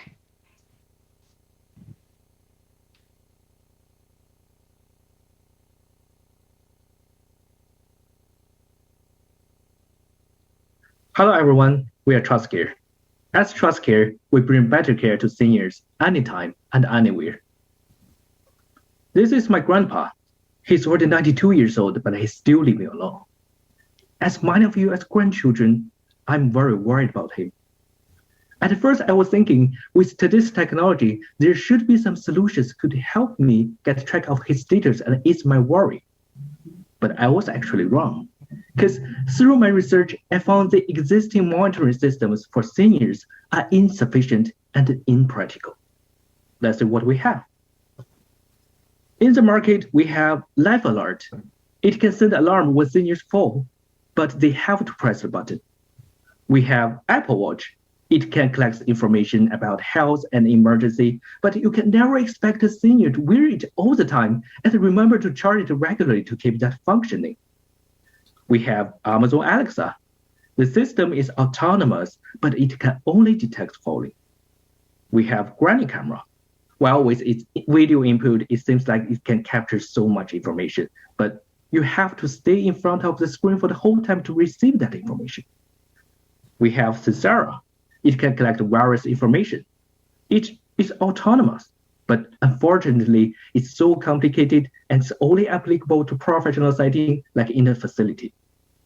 After reviewing so many products, as a bunch of people with AI expertise, we were thinking if we could something more sufficient and more practical for seniors like my grandpa. So that's why now we have TrustCare. TrustCare's intelligent camera can capture the most key metrics about the seniors, including their information about emergency, activity, diet, and health. The collected information will be updated real-time as simple and concise textual notifications in the mobile phone app to whoever providing care to the seniors. We also provide weekly and monthly analysis report on seniors' life quality based on the collected information. So the 4 key metrics cover 17 different actions. We started from the emergency category because it's the most important to the senior's life.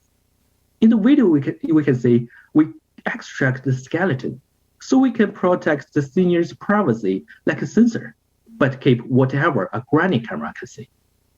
And from there, we started from the emergency category and expanded our feature to the activity, diet, and health information. So now, with this pipeline of key matrix extraction, real-time update, and information summary, I can care for my grandpa anytime and anywhere with one simple click on my mobile phone.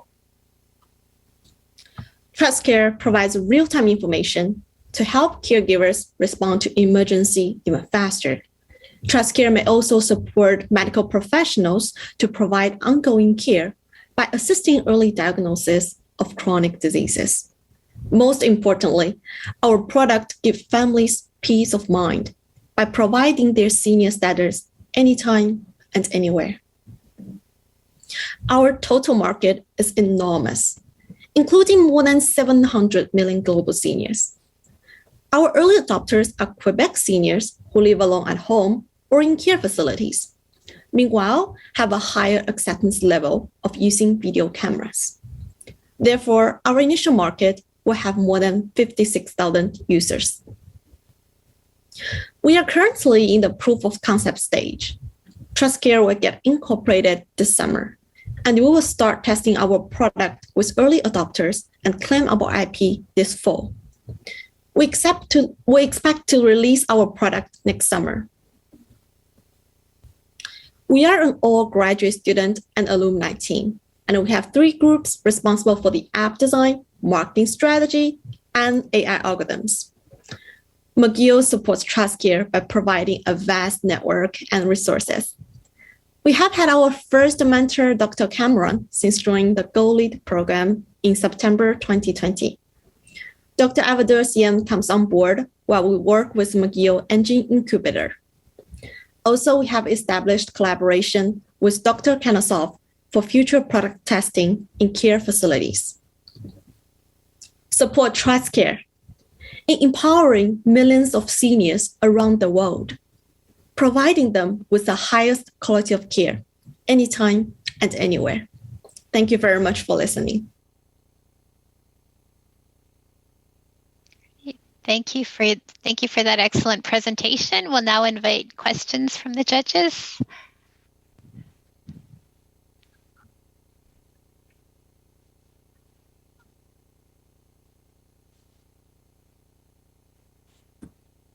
We have one from Dr. Stevens. Thank you for the very interesting presentation. I have a quick question. Your application is using videos, correct? And you're depending a lot of your analysis on skeletal tracking. And it doesn't seem like there's a data set out there to train with where you have the skeletal tracking. So how are you going to train using, like, are you going to develop your own data set and how are you going to find the skeletal tracking for this data set? Okay, so yeah, I will take that question. So actually, we found some data set, public data set with the skeletal information, like with the elder activity. So the first step of our training process is that we use those public data sets to train our initial model.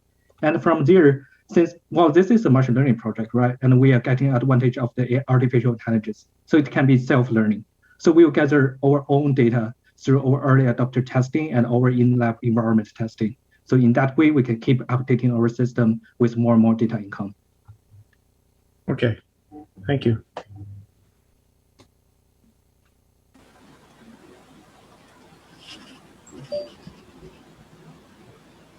Thank you. I don't see any other questions at the moment. All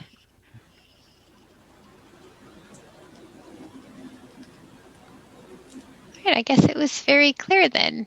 Sorry, we do have a question from Dr. Hakim. Yeah. Oh, please go ahead, Dr. Hakim. How do you maintain the privacy of the individual who's getting videotaped all the time? Yeah, that's actually a good question because we're dealing with video data, right? So we really care about this privacy of different users. So we actually have three approaches to deal with this issue. So first, as we mentioned, we extract the skeleton from the video. So we actually remove the identity information.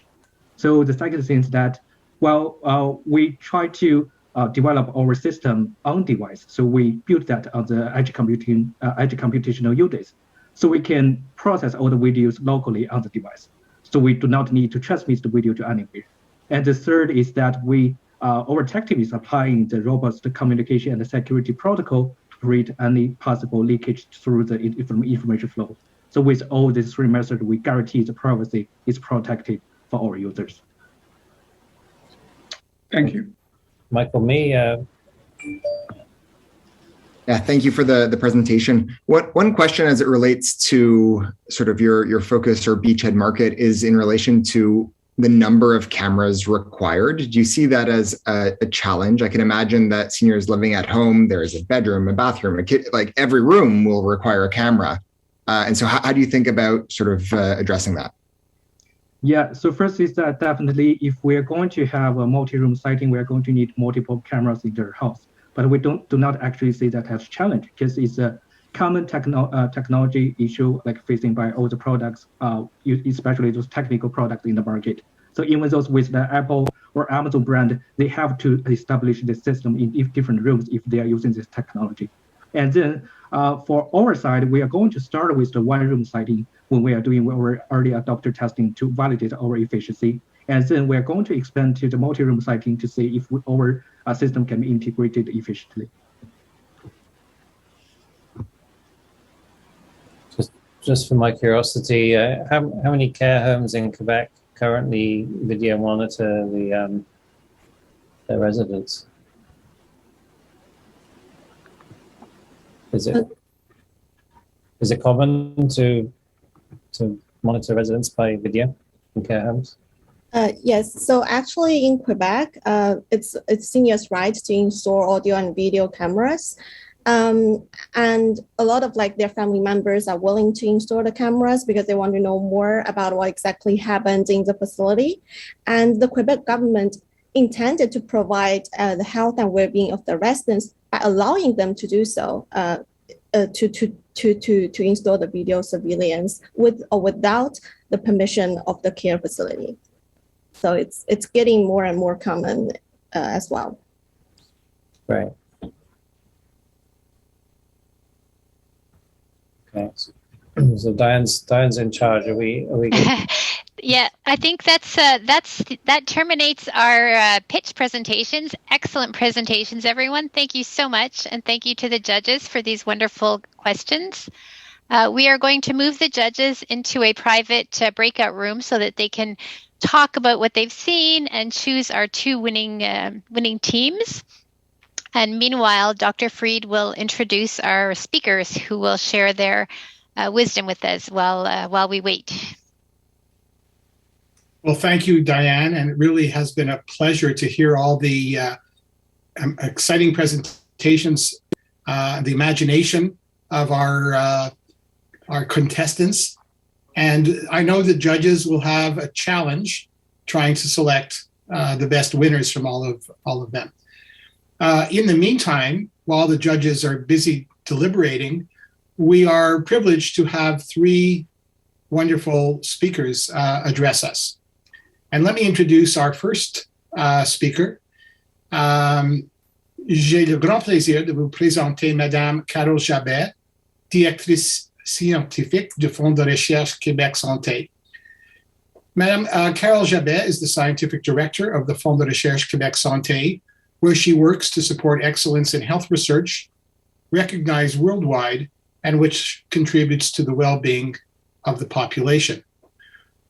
Au cours de son parcours, elle a participé à la mise en place de programmes de financement de la recherche et de projets structurants et à établissement de partenariats à forte valeur ajoutée avec les acteurs privés et publics du milieu de la santé. Elle contribue également activement à la définition et mise en œuvre des initiatives facilitant le développement et l'intégration des innovations dans le réseau de la santé. Carole Jabet is a graduate engineer from the École Centrale de Lyon and received her PhD in molecular biophysics from the École Centrale de Paris. She then completed a postdoctoral fellowship in the biophysics department of Johns Hopkins University School of Medicine. She has held leadership positions in technical and economic evaluation of innovations and strategic management of scientific affairs. These include Vice President for Scientific Affairs of Génome Québec, partner at CAP Cogito, and Deputy Director of Research at the Centre Hospitalier de l'Université de Montréal, or the CHUM. We now listen to Madame Jabet's pre-recorded presentation.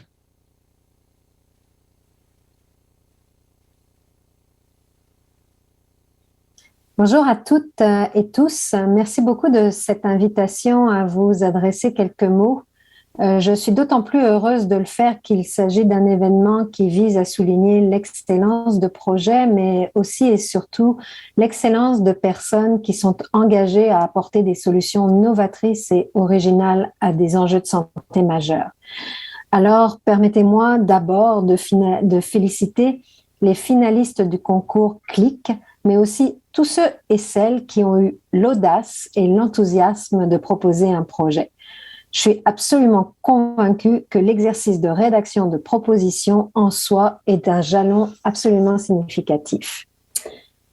Je travaille étroitement avec votre vice-doyen recherche Sylvain Baillet. Nous nous concertons sur des domaines aussi importants que les bourses de carrière pour les chercheurs et chercheurs cliniciens, l'accès aux données de santé pour la recherche, le développement de l'intelligence artificielle en santé.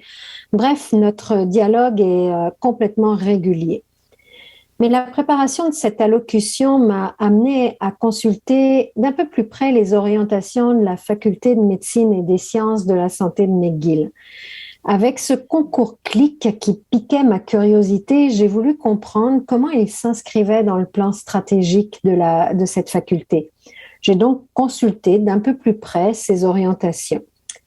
Et parmi toute l'information parcourue, j'ai retenu la vision.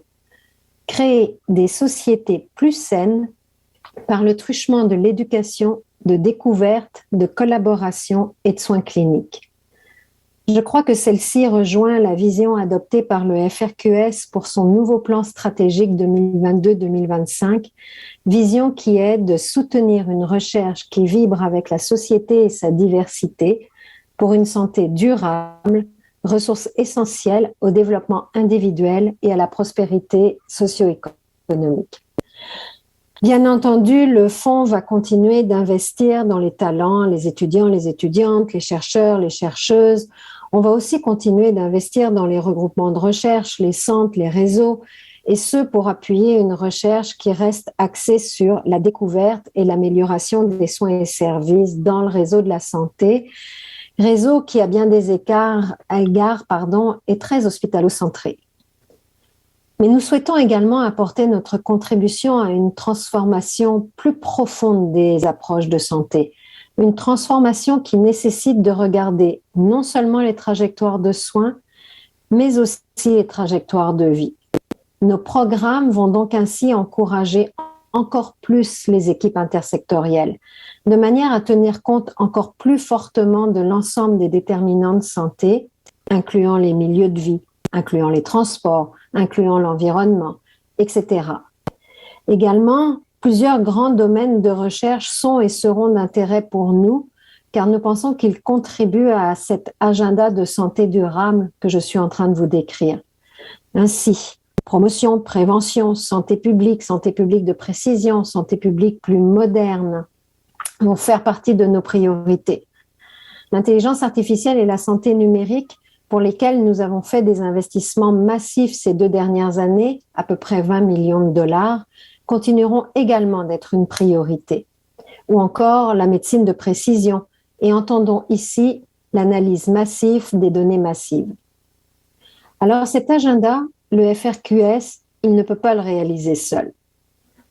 Nous avons la ferme intention de continuer à travailler en partenariat avec les facultés de médecine et sciences de la santé, mais aussi avec d'autres facultés, par exemple davantage orientées vers les sciences humaines ou le génie, ou même les mathématiques. Bref, on va travailler avec toutes les facultés qui ont l'expertise pour nous permettre de réaliser les projets dont notre société a besoin. C'est aussi pour ça que nous allons continuer à développer les partenariats qui travaillent sur le continuum recherche-innovation. Nous nous inscrivons complètement dans ce continuum recherche-innovation et nous avons besoin de continuer à travailler avec le Bureau de l'innovation du M3S, les organisations comme Medtech, les organisations comme les incubateurs. Donc, attendez-vous à ce que nous continuions à appuyer les projets comme ceux que vous présentez aujourd'hui, les fameux projets d'innovation. Je ne peux pas conclure cette courte allocution sans mentionner que ces développements vont de pair avec d'autres principes qui sont chers au FRQ. Le soutien indéfectible à la recherche fondamentale, l'engagement de la recherche vers l'atteinte des objectifs de développement durable qui sont fixés par l'ONU pour répondre aux défis mondiaux qui, veut pas, sont en train d'impacter négativement notre futur. La science ouverte et le libre accès aux données et aux résultats de recherche pour que les connaissances soient utilisées de façon efficiente par le plus grand nombre et le plus rapidement possible dans un but d'utilité publique. Et finalement, et non le moindre, l'équité, la diversité et l'inclusion qui sont essentielles à l'atteinte de l'excellence scientifique, mais aussi au plein potentiel de l'écosystème de recherche. En conclusion, et de nouveau, je voudrais féliciter toutes les équipes et féliciter particulièrement en plus les lauréats qui se sont prêtés à ce concours CLIC. Je voudrais aussi féliciter les gens qui ont imaginé et organisé ce concours CLIC. Merci beaucoup. Je pense qu'il fait partie des initiatives qui nous font avancer. Belle soirée, belle cérémonie. Merci, Carol Chabet.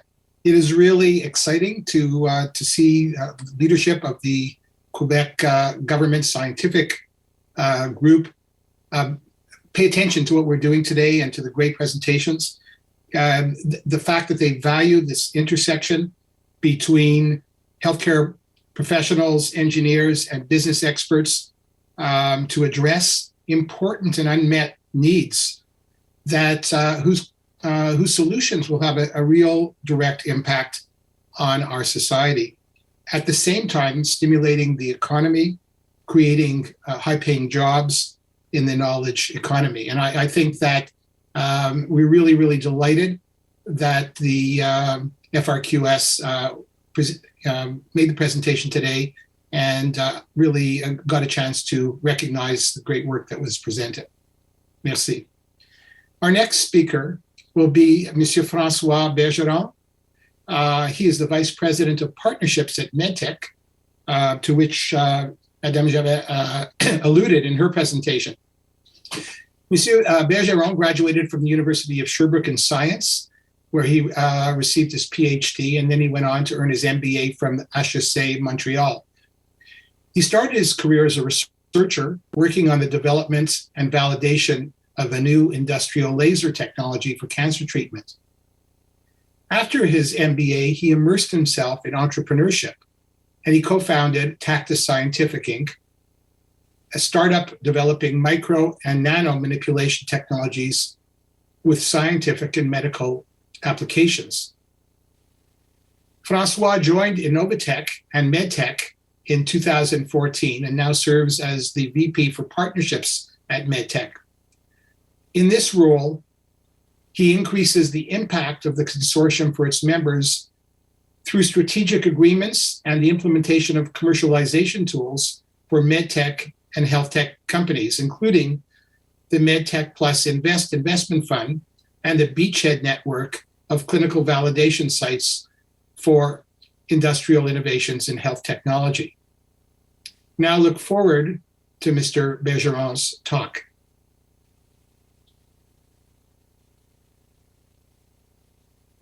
Good evening, everybody. My name is Francois Bergeron. I'm VP Partnerships at Medtech Plus and glad to be virtually with you this evening. So I'm going to share these slides in order to present you the tools that we have at Medtech Plus that can help the entrepreneurs and their collaboration with academia.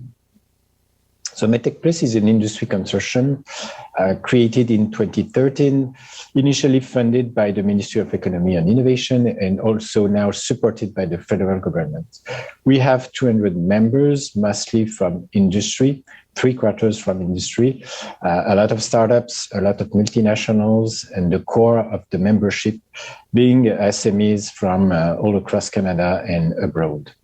I think we are mostly known in Quebec with our tool, which is a grants for collaboration between industry and academia.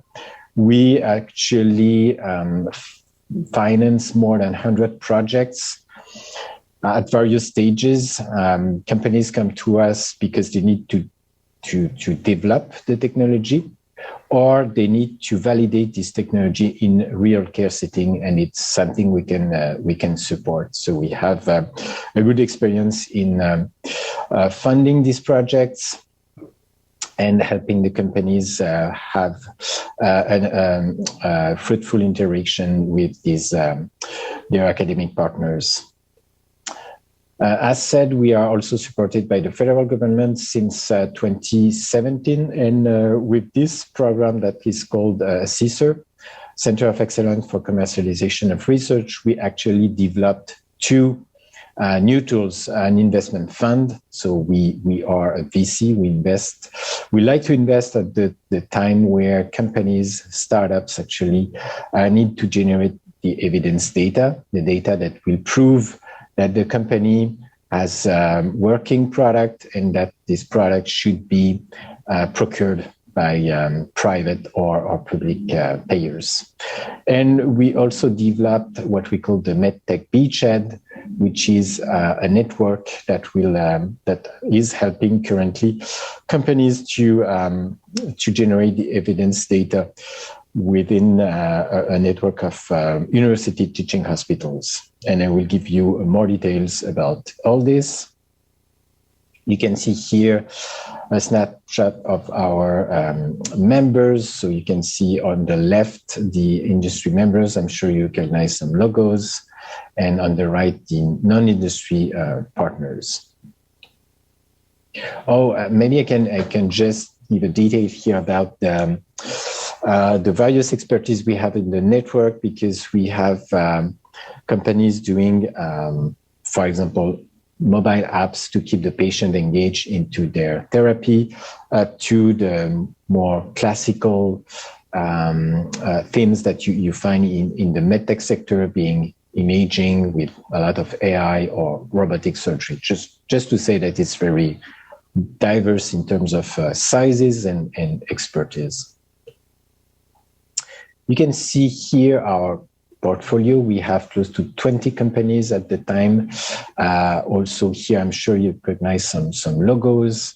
A lot of AI, a lot of IT companies. I think only one company here is a pure device with no software, but all the others are in the digital health sector and with a lot of AI, which is the high demand for during these days.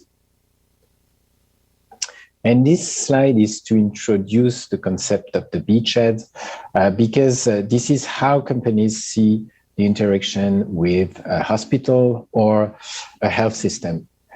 Companies have to work with these partners. It's mandatory in our industry to have access to data, to have access to patients, to have access to all the experts you need to design your reimbursement strategy, for example, or your homologation. But it's not easy and it's not straightforward to work with the clinical sites. So that's exactly why we started this program. We selected, we have close to 14 sites now. We selected them, we trained them so they can work more easily with industry.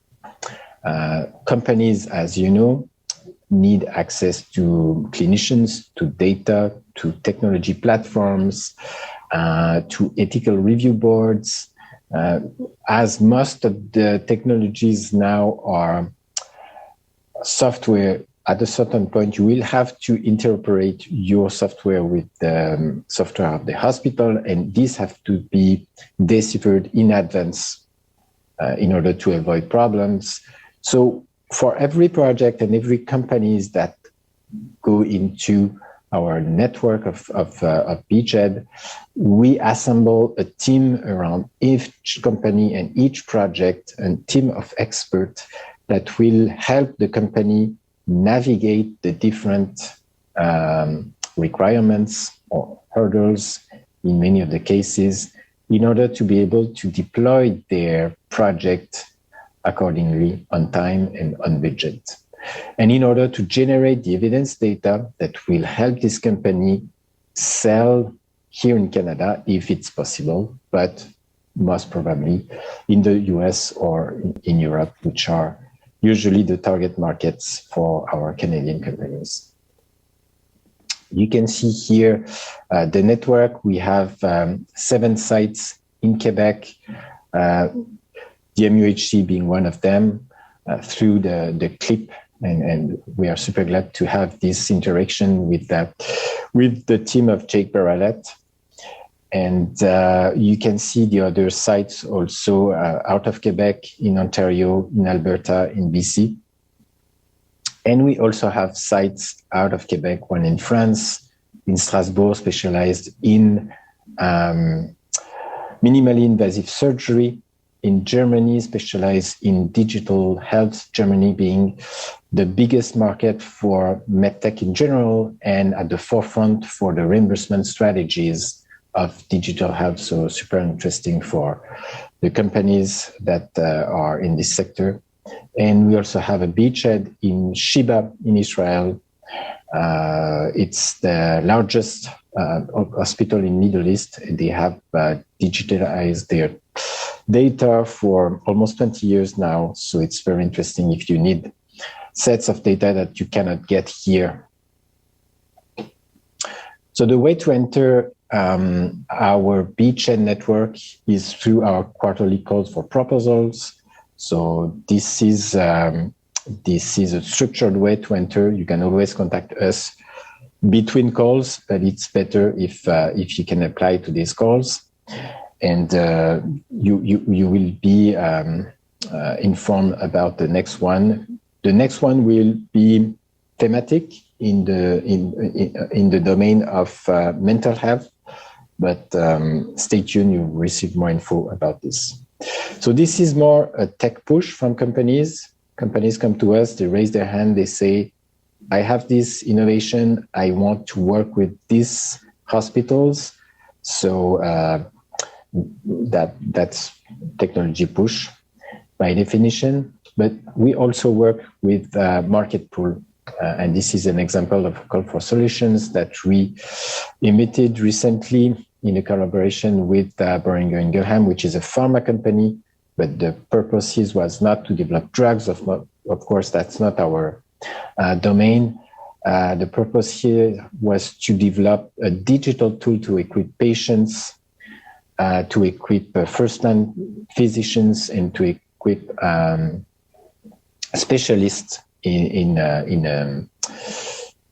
rare disease in order to identify the patients better and treat them before it's too late, because that's a challenge in this particular case.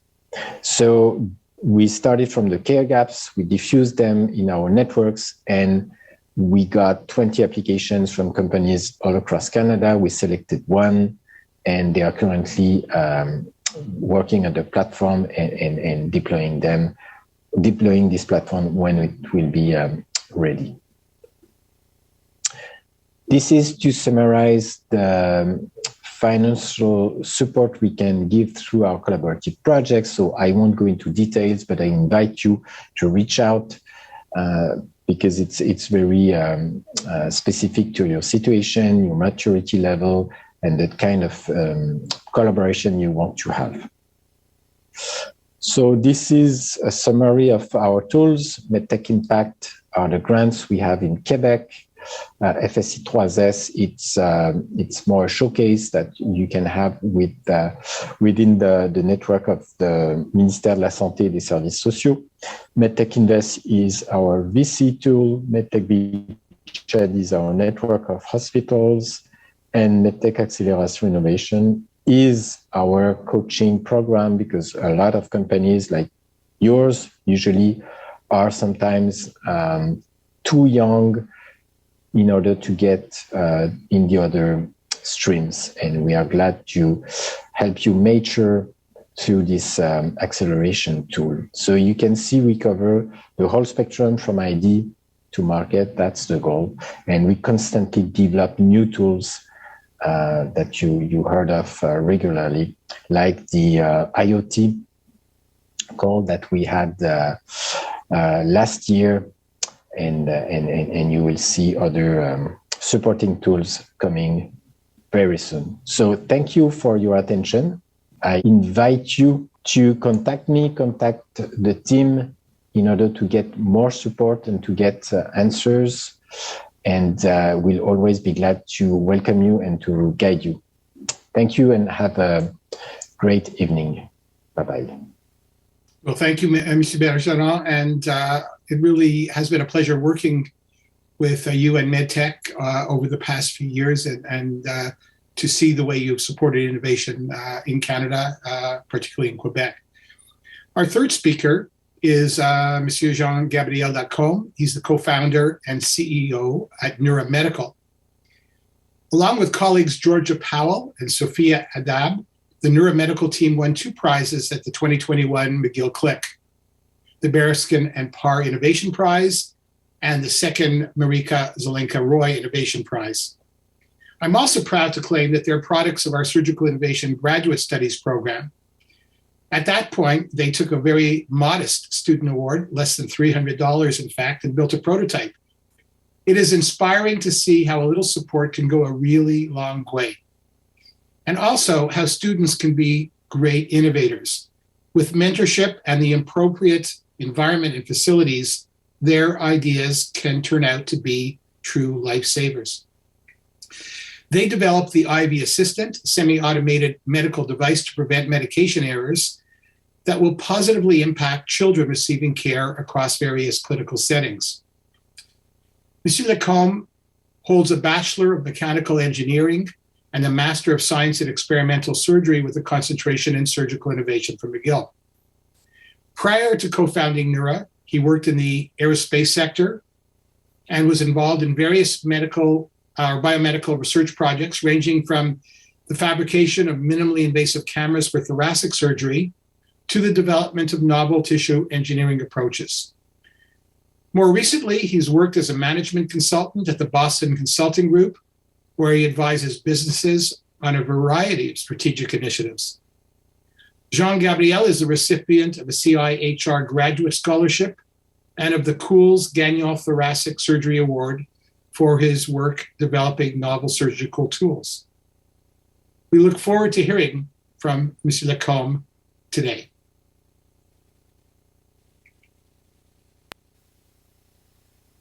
Hi, everyone. Really excited to be here. Really excited because a year ago, my co-founders and I were actually part of the competition, and we're lucky enough to come out of the competition with a couple prizes, and it's really helped us fuel our growth. So I just wanted to start today by thanking everyone who's making this competition happen every year. Sponsors, advisors, judges. It's been a big part of our growth over the last 12 months, and I'm really thankful for it. So when I was asked to say a few words today, I thought I might touch on a couple things. First, I wanted to talk about what it was like to start a business at McGill as a student, and then wanted to touch on the community here, CLIC, McGill, and touch a little bit on how great it is and how we can improve it and make it even better in the future for students specifically. So at Neuromedical, we use automation to reduce medication error rates. So we do that specifically in the emergency department for children. We've developed a device that goes around the arm of children and automatically tells nurses and doctors what the weight of the child is, what the medication dosage should be, and how to go ahead and prepare this medication. And so if we think of the clinical impact of this innovation, it's obvious that it reduces error rates pretty significantly. We're talking about a 50% error rate when compared to the manual process that we see today. But it's really powerful because if we go outside of the pediatric emergency specialized hospital, you go out to non-specialized centers, you see that there's sometimes a lack of expertise in pediatric emergencies, and we provide that for them. And so this business was founded in 2020, and at the time, my co-founders and I were still graduate students. We were part of the Surgical Innovation Program, and so as part of that program, we ended up spending 3 months shadowing doctors, spending a lot of time talking to people, asking questions. And what came out of that program was a team of 3 that had a problem and had the opportunity to kind of experience starting a business in a simulated environment. And so when we left the Surgical Innovation Program, we felt pretty confident that we had a solid business proposition. We had a solid problem, and we went on to join a few incubators. We went on to develop the technology, and I'm really happy to say that today we've raised over $500,000 in non-dilutive and dilutive funding. We are still working at the Montreal Children's. We've been working on pilots with some of the leading hospitals in North America, and we're planning a seed round in the fall. And all of that was a big part because of the experience we had during our graduate studies. Also, a big part of it was a clinical innovation competition, the CLIC here, being able to connect with the right people, being able to get the right clinician buy-in was a big part of our growth, as I said earlier. But when I think of the community that we have here, and I think of what it was like to be a student entrepreneur, I think there are a few things we can make even better. Often when back when we were starting the company, we'd get asked, who's your PI? Who's the adult supervision in the room? And I get a sense that a lot of reason why people ask that is because there's this analogy between entrepreneurship and building a plane while you're flying. So building a plane on the way down. And I think that analogy actually doesn't really apply. I think there are a lot more parallels between entrepreneurship and academia and research, and there are between entrepreneurship and airborne engineering, or whatever you can call that. When I think back to my days as a graduate student, I used to show up at the lab every day and ask myself, what's the data that I need to go and prove my hypothesis. And I still do the same thing today running a business. Every morning I wake up and I ask myself, what needs to be true for this business to work? What needs to be true for my product to be used by clinicians? What needs to be true for my UI to be the best UI it can be? And what needs to be true for investors to feel confident investing in us, investing in our vision? And so when I think of all these parallels, I think as a community here, we're really well placed to support student entrepreneurs. And I think we can do that in three ways. The first one is we can, just like we do with research, we can provide bursaries to student entrepreneurs. I think if you are thinking of starting a business as a student, there are real trade-offs, right? Do you leave undergraduate school or graduate school and go out in the world and earn a paycheck, or do you follow this vision and try and solve a problem? The second thing I think we can do for these entrepreneurs is provide mentorship that's really, really specific to their business. Often you get, as a young business, you get help from a variety of sources, and a lot of that help is often cookie cutter. It wasn't the case for us as part of the Student Innovation Program, as part of the CLIC, but it happens and you hear it in the ecosystem. And so if we can, as a university, provide help that's really specific to these businesses, I think we can push these entrepreneurs to be even better. And the last way we can help student entrepreneurs grow is by making entrepreneurship part of the curricula. I think every student has had the opportunity to learn how to write a good paper, how to do solid research. And I think we can do the same thing with entrepreneurship. And not only teaching entrepreneurship, but putting students early on in a simulated environment where they can learn, they can try things, and they can leave the program, they can leave the community feeling confident that they have the tools they need to move forward. So I think that's all the time I had today. But just to wrap up, I just wanted to thank everyone for making this happen again. It was definitely a highlight of my experience as an early startup founder, and really excited to see all these great teams here today. And best of luck to everyone. Well, thank you so much, Jean-Gabriel. I think there was a lot that we could learn from your presentation today. To make our program even better, and you really were inspirational. We'll now turn the virtual mic back to my colleague, Jake Barrelett, who will reintroduce the judges and tell us more about what the recipients of the prizes will win. Thank you, Dr. Fried, and thanks for the previous speakers. So before I announce the winners and the results are in, I would like to thank Andrew Churchill. He calls himself the pitch whisperer, but he is a part of the secret sauce of the CLIC, and he's helped all of our teams for many years produce excellent presentations. Thank you. I'd also like to highlight the mentorship and services that we are offered to our winning teams. In addition to cash, the CLIC winners have options to match funds, which enables them to apply for some of the awards you heard about from Medtech, for example, and others. They also receive expert services to nurture the growth of their startups, courtesy of our partners.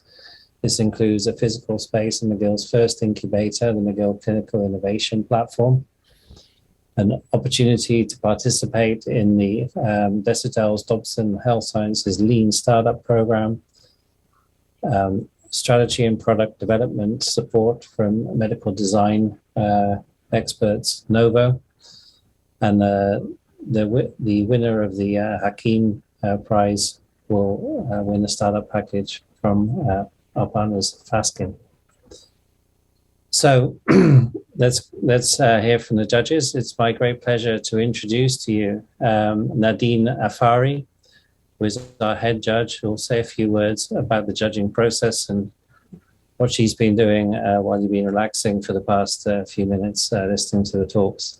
Nadine joins us from sunny California, where she is manager of research programs at the Children's Hospital Orange County and the University of California. She is also a research and development associate with the West Coast Consortium for Technology and Innovation in Pediatrics. Nadine. Thank you, Dr. Barrelett. On behalf of the judging committee, this is just a wonderful experience for us, and we're honored to evaluate and award the prizes. You know, these judges this committee, they're outstanding folks. They're experts in medical device innovation and entrepreneurship. They've served as CEOs and chairmen and advisors, engineers in residence, entrepreneurs in residence. They have expertise in electronic health records, data science, manufacturing, intellectual property, licensing as well. And so it's just such an honor that we get to gather once a year and discuss these projects. I'm sure we could have spent 2 hours reviewing them. We looked at the projects from various criteria.